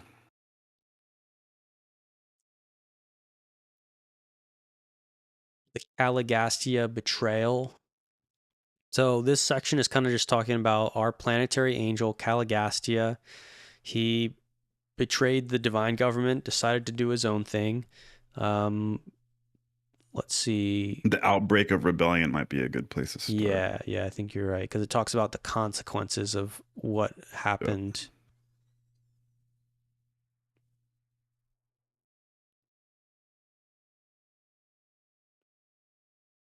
Start from the top. Fuck it. Let's start from the top, because there's this section about Van actually ties into when uh, Yes. Azazel is petitioning the rest of the group to join him. He's like, I don't want to be the only one that gets the consequences. It does match the Yeah. argument that happened between the staff, Right. abstractly. So you wanna read? Yeah. Just a short little section. The outbreak of rebellion. Shortly after Satan's inspection, and when the planetary administration was on the eye of the realization of great things on Urantia, one day, midwinter of the northern continents, Caligastia held a prolonged conference with his associate, Dalagastia, after which they later called the 10 councils of Urantia in session extraordinary. This assembly was opened with the statement that Prince Caligastia was about to proclaim himself absolute sovereign of Urantia and demanded that all administrative groups abdicate by resigning all of their functions and powers into the hands of Dalagastia as trustee, pending the reorganization of the planetary government and the subsequent redistribution of these offices of administrative authority. The presentation of this astounding demand was followed by the masterly appeal of Van, chairman of the Supreme Council of Coordination. This distinguished administrator and able jurist branded the proposed course of Caligastia as an act bordering on planetary rebellion and appealed to his conferees to abstain from all participation until an appeal could be taken to Lucifer, the system sovereign of Satania. And he won the support of the entire staff. Accordingly, appeal was taken to Jerusalem, and forthwith came back the orders designating Caligastia as the supreme sovereign on Urantia, and commanding absolute and unquestioning allegiance to his mandates. And it was in reply to this amazing message that the noble Van made his memorable address of 7 hours' length, in which he formally drew his indictment of Dalagastia, Caligastia, and Lucifer as standing in contempt of the sovereignty of the universe of Nebadon. And he appealed to the Most High's Videntia for support and confirmation. Interesting, right there. Art. It's talking about exactly what that paragraph says, that the appeals, the lamentations, the prayers that we're sending up to the higher ups, like, hey, these people are abusing their power, misusing their trust, defaulting. Um, Next paragraph. Meantime, the system circuits had been severed. Urantia was isolated. Every group of celestial life on planet found itself suddenly and without warning isolated, utterly cut off from all outside counsel and advice. No cell phone service, just cut off. Dalagastia formally proclaimed Caligastia god of Urantia and supreme over all. With this proclamation before them, the issues were clearly drawn, and each group drew off by itself and began deliberations. Discussions destined eventually to determine the fate of every superhuman personality on the planet. Seraphim and cherubim and other celestial beings were involved in the decisions of this bitter struggle, this long and sinful conflict. Many superhuman groups that chanced to be on Urantia at the time of its isolation were detained here, and, like the seraphim and their associates, were compelled to choose between sin and righteousness, between the ways of Lucifer and the ways of the unseen Father. For more than 7 years, this struggle continued. Not until every personality concerned had made a final decision would or did the authorities of Adentia interfere or intervene. Not until then did Van and his loyal associates receive vindication and release from their prolonged anxiety and intolerable suspense. Boom, boom, boom. So that's pretty cool right there. It's giving literally a side by side comparison of the paragraph we just read. That's the ancient archaic way of saying it. We're sending prayers and lamentations, and that the watchers are treating us bad. But now this gives you a clear and concise image of what actually happened. Pretty gnarly. Yeah. That is, readers, you definitely want to read these papers. This is paper 67, The Planetary Rebellion. We'll get these links in the description or in the chat. Yeah. What's crazy is that, like, so Lucifer and Caligastia were already in league. The reason why Caligastia rebelled is because Lucifer already gave him the green light, but Van didn't even know this. So when he heard Caligastia make this proclamation, he reached out to Lucifer saying, "Hey, dude, Lucifer, this guy's going crazy." And then Lucifer sends a message saying, "No, listen to him." And that's how Van knew, oh shit, it's even gotten to Lucifer. Lucifer's rebelled. So, a little insight on how it actually went down. Let me put this in the chat for the people. Whoops. There it is. That's the Planetary Prince.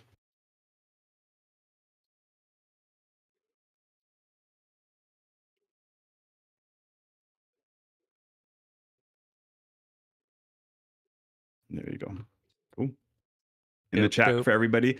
And also, thanks for hitting those likes. I'm seeing them likes go up. I appreciate that. If you've made it this long and you haven't hit that like button, please rub against it, rub your shoulder against it, hit it with that stanky leg. Helps us get to the front page.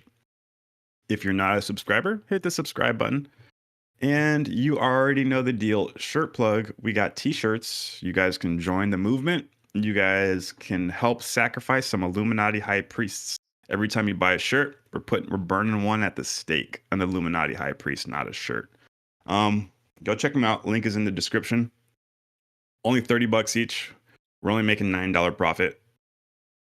And all those profits and proceeds are going to getting buildings in every state, every country. I know that's ambitious, but we're also, before we do that, or at the same time, concurrently, we're trying to get the Mind Body Spirit app, the Planetary HQ app, in everybody's phone, in everybody's pocket, so that you can track your Mind Body Spirit progress, a personalized, customized developmental routine, and you can link up with other people that are near you so that you guys can all progress together. You buy a shirt, not only do you look fresh, but you're contributing to getting the celestial kingdom on planet Earth. Your kingdom come, your will be done on earth as it is in heaven. You know, same thing. We're just putting it in modern phraseology. That's actually what we're doing with this YouTube. We're reading this apocryphal ancient Enoch text, the book of Enoch, and we're giving it up-to-date slogans. We're seeing it through the lens of the 21st century human being, because we're no longer living in those archaic times. So if you enjoy what we're doing, buy a shirt. So, like I said, you're going to look swagged out, but you're also going to help your brothers and sisters be spiritually and mentally swagged out. So, together, we can sacrifice all these Illuminati high priests together. So, go check out the shirts. Links are in the description. We are about to roll out the next iteration of them. So, make sure you get your hands on the first edition before they disappear. You want to be one of them OG members, baby. But yeah, thanks. I appreciate you guys. Go buy a shirt. Okay. Legacy satellites coming soon. Legacy anti-grav and USOs. Keep a lookout. There's a cool thing here about Enoch's vision, and in this story it has Enoch going in between the watchers and like God and sort of petitioning on their behalf. I think this is a bit of where the story might not be, it can't be exact, because the Urantia book says that Enoch was the son of Cain. If we search here now, there is, even in the Bible, there's a couple different Enochs. But I think every usage of the term Enoch in the Urantia book is referencing the same guy. So the first son of Cain, after he departed for the land of Nod and got a wife, was named Enoch, the head of the Elamite Nodites. And then earlier it says that Enoch is the first to fuse with his thought adjuster. That's the chariots of fire that I think Elijah goes through as well.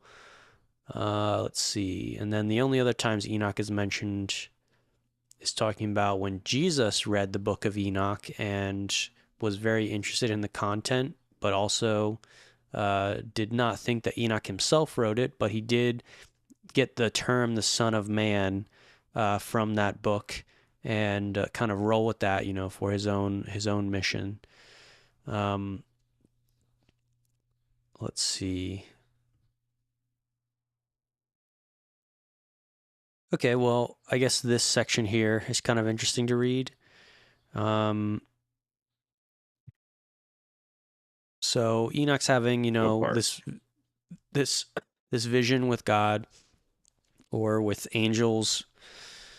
In the way that this is written, the way that this is told. Um, What chapter? I think we're on. I think I want to read. So it's this thing about the lament. It's like so chapter XII. It's So 12. yeah. And I, Enoch, was blessed, the Lord of majesty and the King of ages. And lo, the watchers called me Enoch the scribe, and said to me, Enoch, those scribe of righteousness, go declare to the watchers of heaven who have left the high heaven, the holy eternal place, defiled themselves with women, and have done as the children of earth do, and have taken unto themselves wives. Ye have wrought great destruction on the earth, ye have no peace nor forgiveness of sin, and inasmuch as they delight themselves in their children, the murder of their beloved ones shall they see, and over the destruction of their children shall they lament, and shall make supplication unto eternity, but mercy and peace shall ye not attain. So that's some strong language on the judgment coming for the watchers. And there was Okay. some It's strong interesting. consequences. I wanted to Yeah, get to I'm yeah. saying I'm seeing some timeline clarity in my Mm-hmm. mind. So in order for if Enoch was Cain's or Abel's kid, you said, right? Cain's kid, his first kid. Let's go. Cain's first kid. So Enoch, He couldn't have and been we there with don't the think the Watchers. Anunnaki. Yeah, he couldn't have been there with the Watchers, right? Right. Exactly. Like it's too far. So who are these beings? Are these the descendants? And then the Urantia book says Enoch was the leader of the Elamite Nadites, which was a really progressive. Oh, Uh, that's where the yeah, connection between Enoch and this that's where story he's. comes from. He had Yeah, he. so I guess the Enoch, because he's the head of the Elamite Nodites. So remember, the Nodite race is the Nephilim race. So Yes, he's yes. Enoch is the leader of the Elamite Nodites, and so the reason the Book of Enoch has this story from like 200,000 years ago, even though Enoch himself was only like 37,000 years ago, is because Enoch was connected with the Nephilim, and they had this story, they had this origin story kept in their knowledge bank, um, but the modern version that we have here written, the oldest copy that we have is only 100 200 BC. So like here's the whole gaps. 200,000 years ago was the rebellion with the Watchers. um 37,000 years ago was the arrival of Adam and Eve, and they had kids, and Enoch was in that range of time. And then the Book of Enoch, the oldest copy that we have, is 100 BC. So those are the three primary time gaps. But the story, you can see it's referencing all these events, but it's also missing the time concepts of when everything Yeah. happened. But it's still like pointing out some of these like factual events, which is quite amazing that any of this survived all that time. And it's funny because we read that one part in the Planetary Rebellion where Caligastia said, we're going to disband the Councils of Ten and we're going to reorganize them. So by the time Enoch is born and he becomes the Elamite leader, he's inheriting a different organization that was created by the rebellious event, if that makes sense. So the people that are in charge of the 10 councils that he's interacting with are probably descendants of the previous council leaders, if that makes sense. So these semyase and all these names that are in charge of these 10 groups, this is a good what, 460,000 years after the original Anunnaki. So that's why the names could be a little bit different. We were trying to correlate the names before, but True, it would be true. different time frames. Yeah, and I skipped ahead here because what I wanted to get to is it in this book of Enoch here. Go to chapter XV. I Yes, don't where'd it have go? the Roman numerals in my head. That's why I don't say them as numbers. But what? That's 10:5 to 15, chapter That's 15. 15. Yeah. So this is like Enoch talking to like the Most Highs or the angels, and it's because he's like, go say to the Watchers of Heaven, who, because in this story the Watchers are like, Enoch, like, go petition on our behalf because I forget if they're like sorry. It's what That it makes sounds like they're sense though. trying to do is they're trying to not get as much punishment. They know that they did something wrong, and they're petitioning Enoch to kind of intercede between them. And there's this funny kind of thing where God is like, this is what I want you to tell the Watchers. Like, you go back and you tell them this. And he's like, and this, what it tells him is, go say to the Watchers of Heaven um, that you, talking to the Watchers, Enoch is say, you were supposed to intercede for men and not men for you. How powerful is that? Oh, yeah. That is gnarly. Yeah. Because remember, they incarnated onto the planet to work for spiritual and material government to bring the divine government to earth and on earth and for the people of earth. And now in this story, it's like totally turned around. Now they're asking the humans to petition to the spiritual realms for them because they know that they have lost their They're cut righteousness. off. Yeah, they're cut This off. could And be, that's yeah. the planetary, that's part of the planetary quarantine, which happened alongside the rebellion of our planetary angel and the staff.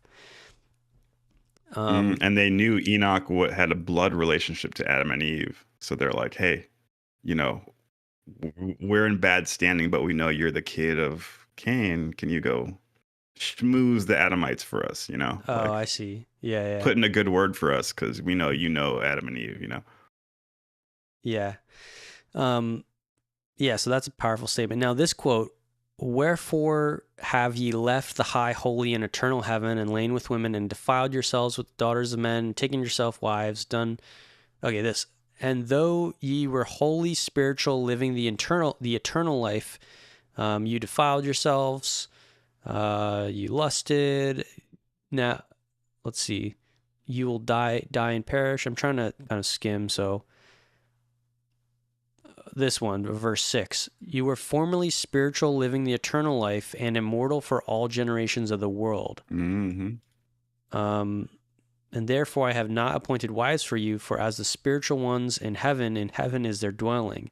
And now the giants who are produced from the spirits of and flesh shall be called evil spirits upon the earth, and the earth shall be their dwelling. Evil spirits have proceeded from their bodies because they are born from men, and from the holy watchers is their beginning and primal origin. They shall be evil spirits on earth, and evil spirits shall they be called. He's talking about the rebel midwayers, I'm guessing. Um, maybe I feel like they might not know about this though at the time it's writing. I think what they're getting to is that there's a concept of fallen angels and fallen Nephilim, and the Jewish people had in their mind that like evil angels, but there's also evil Nephilim spirits still surviving to this day. Because they were like the offspring of angels, they can like survive after death and they'll be on earth as evil spirits.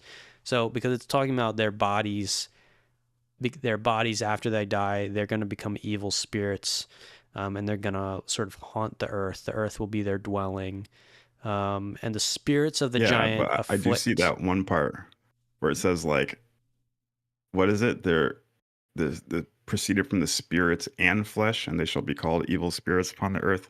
Remember, the staff, through a non-sexual liaison, created the original primary midwayers, who kind of went rampant after the rebellion. Remember, and Oh, it yeah. was like a spirit and a flesh mixture, and then it generated a invisible being who caused a lot of mischief. I guess it could definitely be mixing both concepts.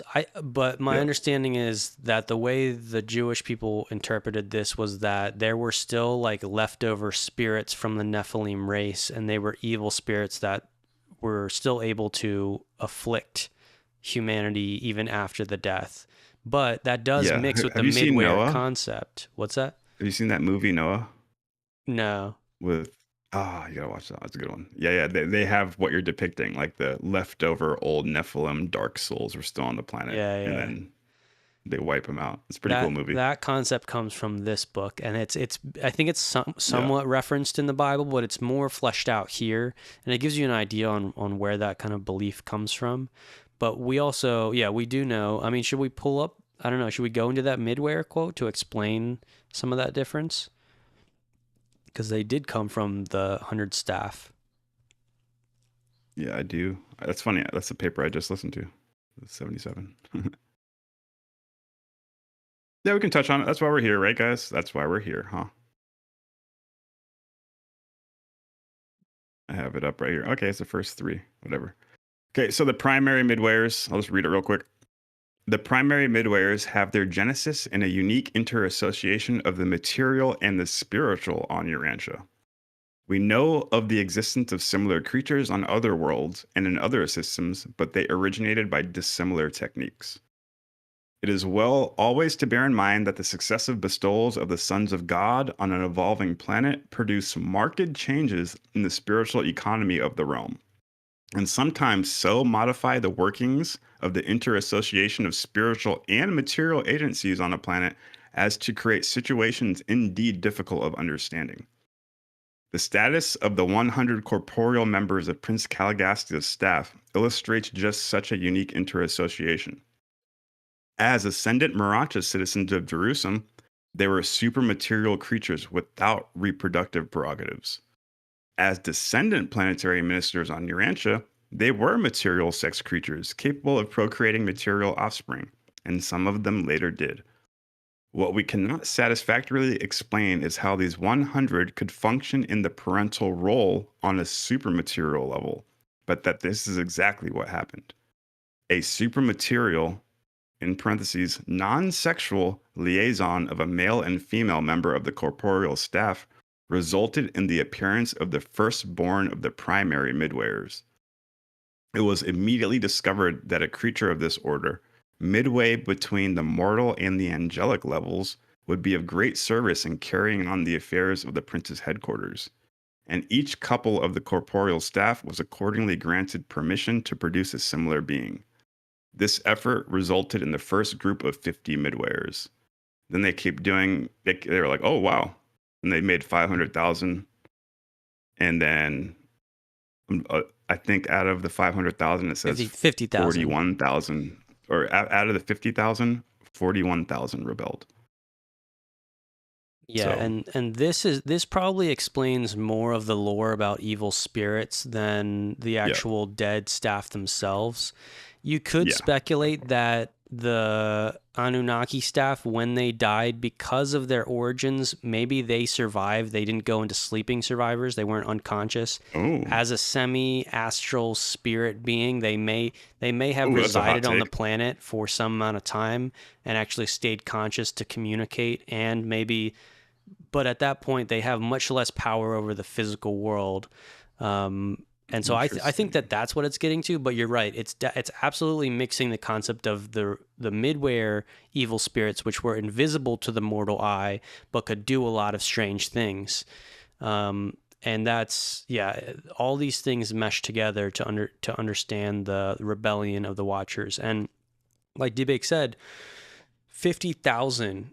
So remember the staff of 100, now they go on to make 50,000 what they call Hmm. midwares, and about like at least, wasn't there only 11,000 loyal midwares? So that means like That's out of the 49,000. secondary. The Oh, secondary secondary. midwayers Yeah. is 11,000. Yeah. Got it. Yeah. So, but yeah, a bunch of the midwares rebelled, which made another set of, evil spirits roaming the earth and causing a lot Hmm. of mayhem.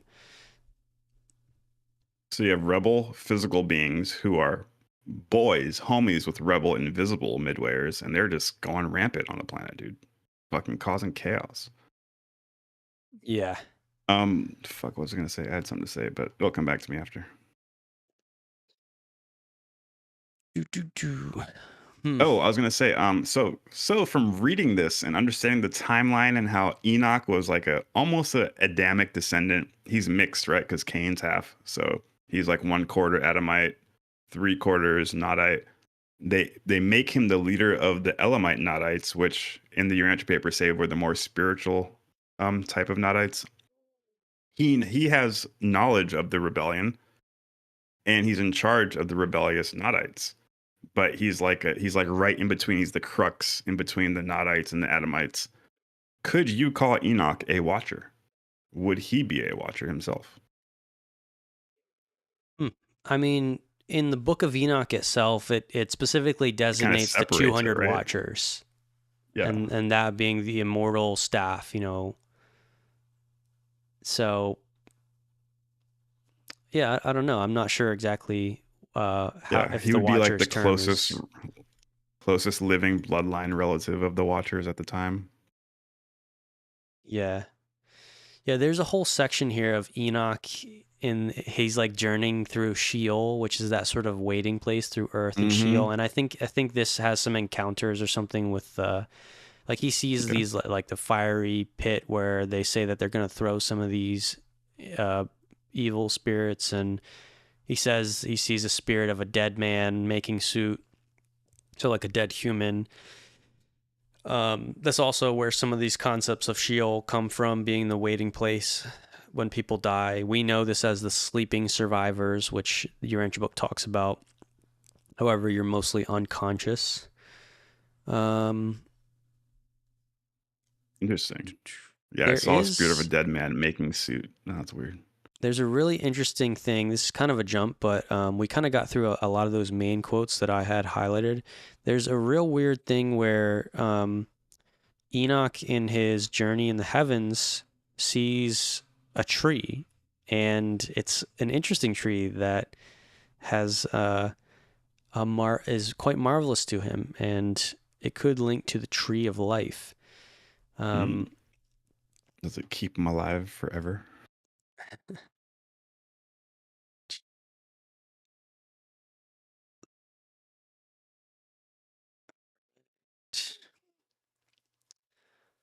I'm scrolling through here. I'm on the parables, the section called the parables. Oh, Yeah, these if are any of you probably. guys watching this want us to go over any texts, throw it in the chat, join the Discord. We are open to analyzing anything.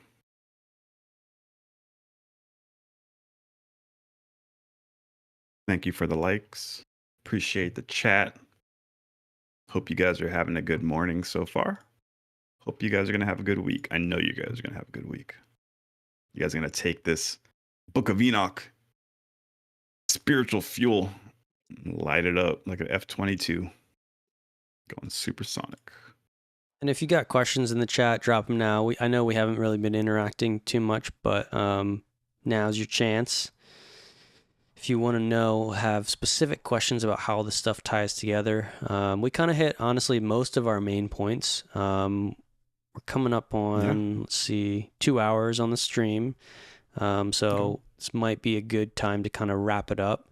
I know there's one. Let's see. I talked about this prophecy that Enoch says about, because Enoch talks about some of the stuff in the future, and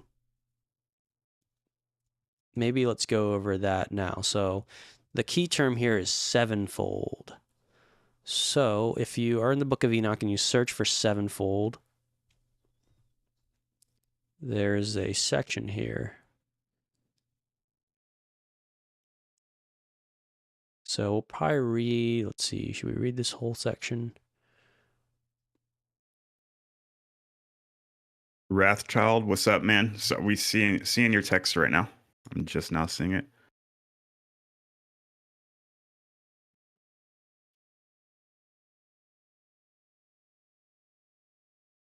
I think they lied about the time. I think Caesar's empire in Jesus' time was around 1300. Interesting. The Urantia book talks about that. They did get the timeline a little bit wrong, but I think they were only off by about 33 years. According to the Urantia book, obviously. We weren't there, but we believe what it says.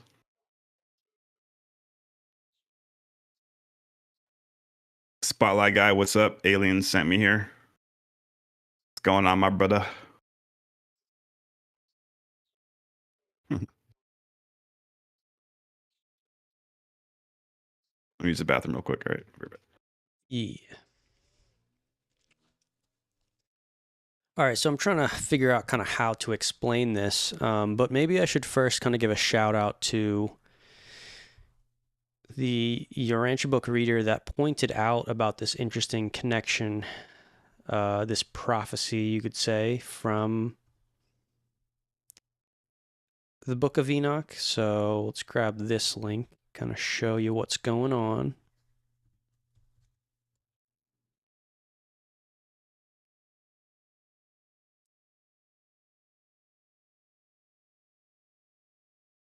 Okay, the one Enoch prophecy, the first Enoch prophecy.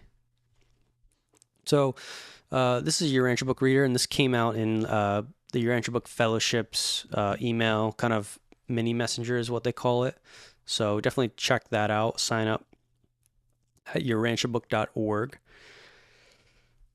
So, okay, I'll just read through some of this. First Enoch is an important source of prophecy. It contains multiple prophecies that have been proven accurate. This includes a well-known prophecy about the Son of Man. Modern scholars now agree this prophecy was written before Jesus' public ministry, yet it described his pre-existence and his personal attributes to a T. Despite ongoing arguments about First Enoch's authorship, D-Bake, I'm reading this. I just put it in the chat for you. Yeah, I was about to say, this is cool. This is the Urantia book reader's analysis on some prophecy things in First Enoch. So let's see. Oh, you found the actual? Fuck yeah. Yeah, Like no, the guy's article. that's part of what inspired me to do this episode now, because I read this connection, in the article, and I was like, oh, dang, like he's got a good point here about this quote. So this is the quote, 1 Enoch 92:12. Afterwards, so this is, okay, so Enoch is talking about things that are going to happen in the future, and he talks about, Enoch is like, I was born in the first week, I think he says. So, yeah. So here from this chapter in the book of Enoch, XCIII, Enoch is recounting. He says, I was born the 7th in the first week, while judgment and righteousness still endured. And after me there shall arise in the 2nd week great wickedness, and deceit shall sprung up, and in it there shall be the first end. And in it a man shall be saved, and after it is ended unrighteousness shall grow up, and a law shall be made for sinners. After that, the 3rd week and its close. So when he's saying week, I think I read that it's like an undefined period of time, and he's predicting this is a future prophecy. So he starts out by saying, I was in the first week when the righteousness still abounded. And remember, that was the Adam and Eve's time. So there was still some of that righteousness. And so he's in heaven getting with this whole vision thing, and he's now sort of predicting. And now he gets to what he calls the 7th week. So after that, in the 7th week shall an apostate generation arise, and many shall be its deeds. In all its deeds shall be apostate, and at its close shall be elected, the elect righteous of the eternal plant of righteousness, to receive 7-fold instruction concerning all his creation. Let's see. So that's the specific quote. 7-fold instruction. But isn't it the 6th epochal revelation? I'm trying to figure out how he's getting to. Yeah, maybe Or does the 6th epochal revelation knock us into the 7th epoch? Well, I don't think this. I wonder if you can really correlate.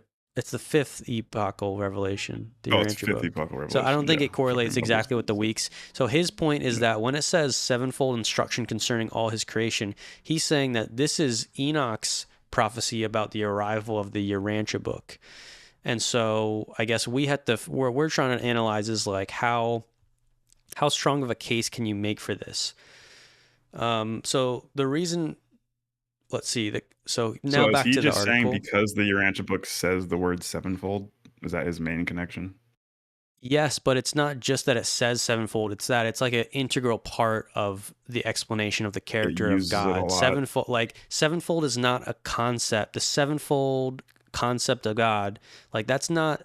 It doesn't seem to be something Okay, Enoch is God the referencing that sevenfold. already exists. He's Oh, we'll saying be that given the they will be sevenfold given doctrine the of God's whole sevenfold doctrine of creation. God's whole God the creation. sevenfold. Yeah, Okay, and that's which only in the Urantia book. yes, and Okay. so that's where he's saying Enoch Ooh, is that's a good connection, predicting. dog. It's That's a pretty fucking good. good It's pretty connection. good.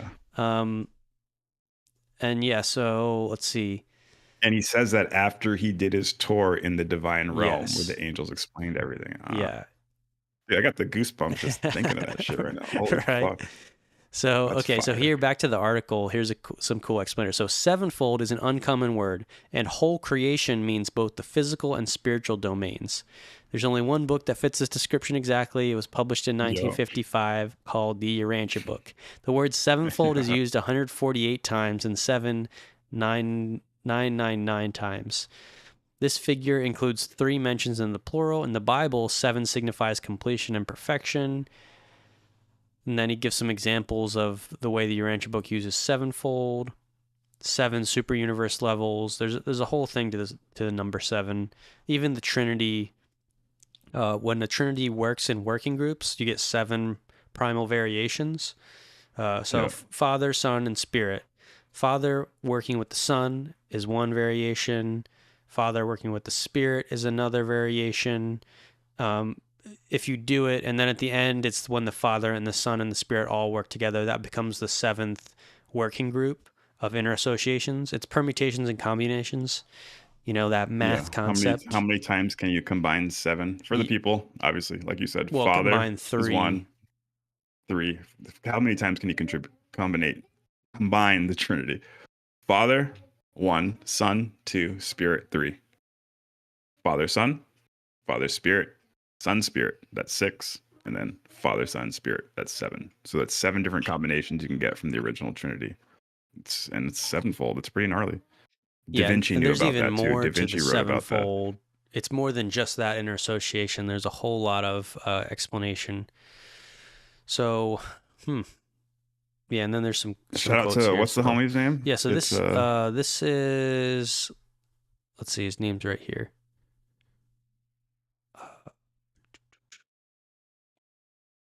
Scroll up. Edmund he's not J. he's not Roach, putting his MD, Oh, and okay. has a little bit about himself here. What's up, Edmund? Shout out to Edmund Roach. Open invitation on the podcast, brother. Oh, we should totally get him on because actually he's here Yeah. at the bottom. He says, I have also written extensively about Melchizedek in the context of the Urantia book, the Dead Sea Scrolls, and the Bible. And I guess he looks like he got some links on academia and Oh shit, there we Scribed. go. So we should definitely reach out, see what other Forbidden Scroll secrets he has in connection with the Urantia book. Because we Yeah. just We could probably start getting unfolded. all these OG Urantia book readers who they've been writing papers their entire life. Like writing articles. It'd be nice to get them on the podcast. Like, Yeah. been writing like crazy, man. You got shit to say? Like, what's up? Yeah. But yeah, that's cool. That's a good way to wrap it up with that right there. That's fucking great. Almost feel like we should have started with that. I thought about it.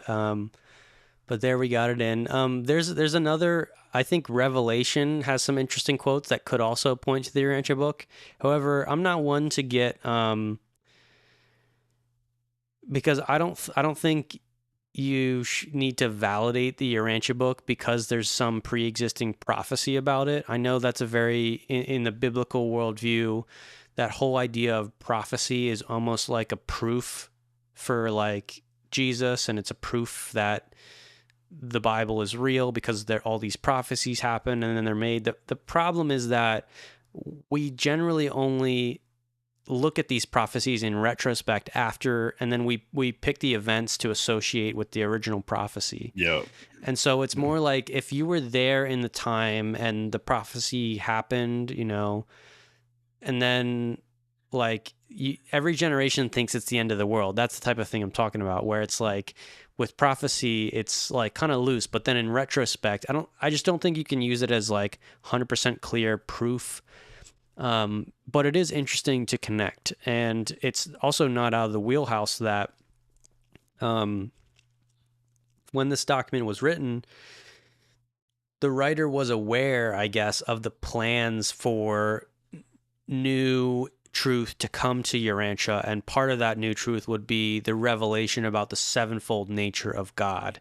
And whether the Urantia book was even in plans at that point, Oh yeah, you're right. we're not 100% sure. But there's, again, it's a fun connection. I think it obviously relates. I think for some Christians, it would help, point them towards the Urantia book. But for me, I think the Urantia book really stands on its own for itself. And yeah, it really totally explained the whole Book of Enoch Nephilim thing. And that's what we just covered on this podcast. So hope that wrapped it up in a nice little bun for you, get you inspired, thinking about a lot of forbidden concepts. And yeah, I don't know. Anything else that we need to cover here? Any comments here? Last comments? Anybody got anything to say? Were we wrong? Were we right? Yes, I think that's about a wrap. Throw it in the comments. We're probably wrapping up in the next minute or so. Huh. This is cool. This is a cool little story. This is one of the forbidden scrolls that I like doing. I like reading these apocryphal texts and reading them in real time and kind of pulling what our thoughts feel about them. I feel like it's genuine. I feel like it's cool. I like these type of journeys. I hope you guys like these journeys as well. That's why you guys are tuned into the channel. But remember, it's all about mind, body, spirit progress, total integration. It's nice that we're reading texts, and it's very important to understand the state of affairs on planet Earth to understand how the state of affairs in current society came to be. So, thank you for joining us on this past deep dive. But remember, you have to take this knowledge and apply it to your life. How do I apply this to my life?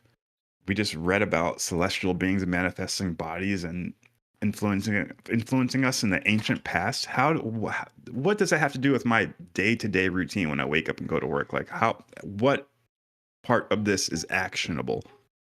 Well, we're trying to say that it's very important. You're on planet Earth and you need to align with the truth. That means the concept frame in your mind needs to reiterate or coincide with the cosmic concept frame. You need to believe in the truth, and the truth will seep into every little crack and crevice. You like once you know this concept frame, everything that you think will be filtered through it. Therefore, all the information that comes out of your mouth, every thought that gets generated inside of your mind will now be precise. It'll be accurate. So why is it important to know all these, the Anunnaki that landed in our historic past? Because it wakes you up. It makes you realize that, hey, you're in the fucking game. You're really here right now in the mix of this cosmic politics on these region and territorial disputes within the stellar organization. You're a part of it. It's not just a fucking story. It's not just Star Wars that you read or that you watch on the screen. You're an active participant on planet Earth at ground zero for 9/11. For 9/11 of the cosmos, you're at ground zero on fucking, I know it's a terrible example, but you get what I mean. This is the ground zero from a historical point, a huge cosmic event. And that's you, Deadrick. And now it's time to activate. It's time to wake up and be a part of that. You need to recognize that you are now, dude. The craziest fucking thing I can think of is if I somehow fell asleep right now and I just appeared in a dream dimension, right? And if I appeared in this dream and I looked around and saw people there and I was interacting with them, I'd be like, holy shit, I'm in like a different dimension and I'm interacting with other beings that are here. I'd be freaking out. You would be freaking out too if you were just transmitted or all of a sudden went to a meditative state and you're in that dimension. That's how I feel regularly every day when I wake up. I'm like, holy fuck, I'm stuck in this physical dimension and I'm with other beings and we're actually experiencing, like, holy fuck, this is crazy. I look around, everybody's like, nah, whatever. We're just alive. And I'm like, no, bro, we're fucking here. We're in the mix. We're on ground zero. And people are just like, humans. They convinced me I'm a human, so I'm gonna stay a human. And it gets me sad. So that's what I'm trying to do. Like, wake up, dude. You're in a fucking amazing dimension and you're in the middle of the most epic Dedrick, epic historical event, cosmic rebellion, and you are boots on the ground. You can affect the entire cosmos from your position right here, right now. So, why is this information important? How does this affect my everyday life? I hate when people say that shit. I think I just put it on a fucking plate and served it to you. Hot. So take a big bite out of it, dude. That is what's actionable. Wake the fuck up. Mind, body, spirit progress for yourself and for the planet so that we can take the planet back from the rebellion. Right? That's actionable, no? So I hope you guys enjoyed the deep dive. Those are my final parting words of power. I'm sure Tate you'll have got something for your jackasses right now. Yeah, it's been a fun journey. I love being able to reveal these connections. And yeah, I really like D-Bake's point here is like, how does this become actionable? Because it's easy to get lost in the sauce of forbidden knowledge and kind of forget what exactly you're trying to pick out that can actually change your mind and improve your life and go on to change the planetary mindset and get out of the rebellion that we were put in 200,000 years ago. Um, Look, it's almost like that thing where it's like, if you forget the past, you're bound to repeat it. In a Yeah. way, if we as the Legacy Foundation for Human Progress allow you to Mm-hmm. forget this past, to not have this knowledge on your plate, if we let that happen, we are screwing up because without knowing why it happened, we won't know what to change. We won't know there's something that needs to be changed. We just assume that we're some sort of like that it's normal for a planet to be this messed up. It's not. Newsflash, it's not. All these beings were supposed to make this place good, better, better, better. And instead, they started making it very much worse for the humans. And though their intentions at the start were good, it turned like really bad, and eventually they you can imagine they stopped really caring for any human progress, and they realized that they were just deep in the hole. They had messed up so bad and they couldn't recover, and they kind of just, it's like your parents leave you, and that's where humanity is at. Our parents who are supposed to raise us really kind of left us hanging, and that's Ooh, part of why the wow. world is how it is. You just hit my soul with that. That's dark right there. Yeah. It is, yeah, it is dark. And but what I'm trying to tell you is that in every generation there's a new chance to keep the light of truth alive, and part of that is, the what happened in the past, why it happened, having a correct perspective, so that you don't live your whole life, thinking that you're just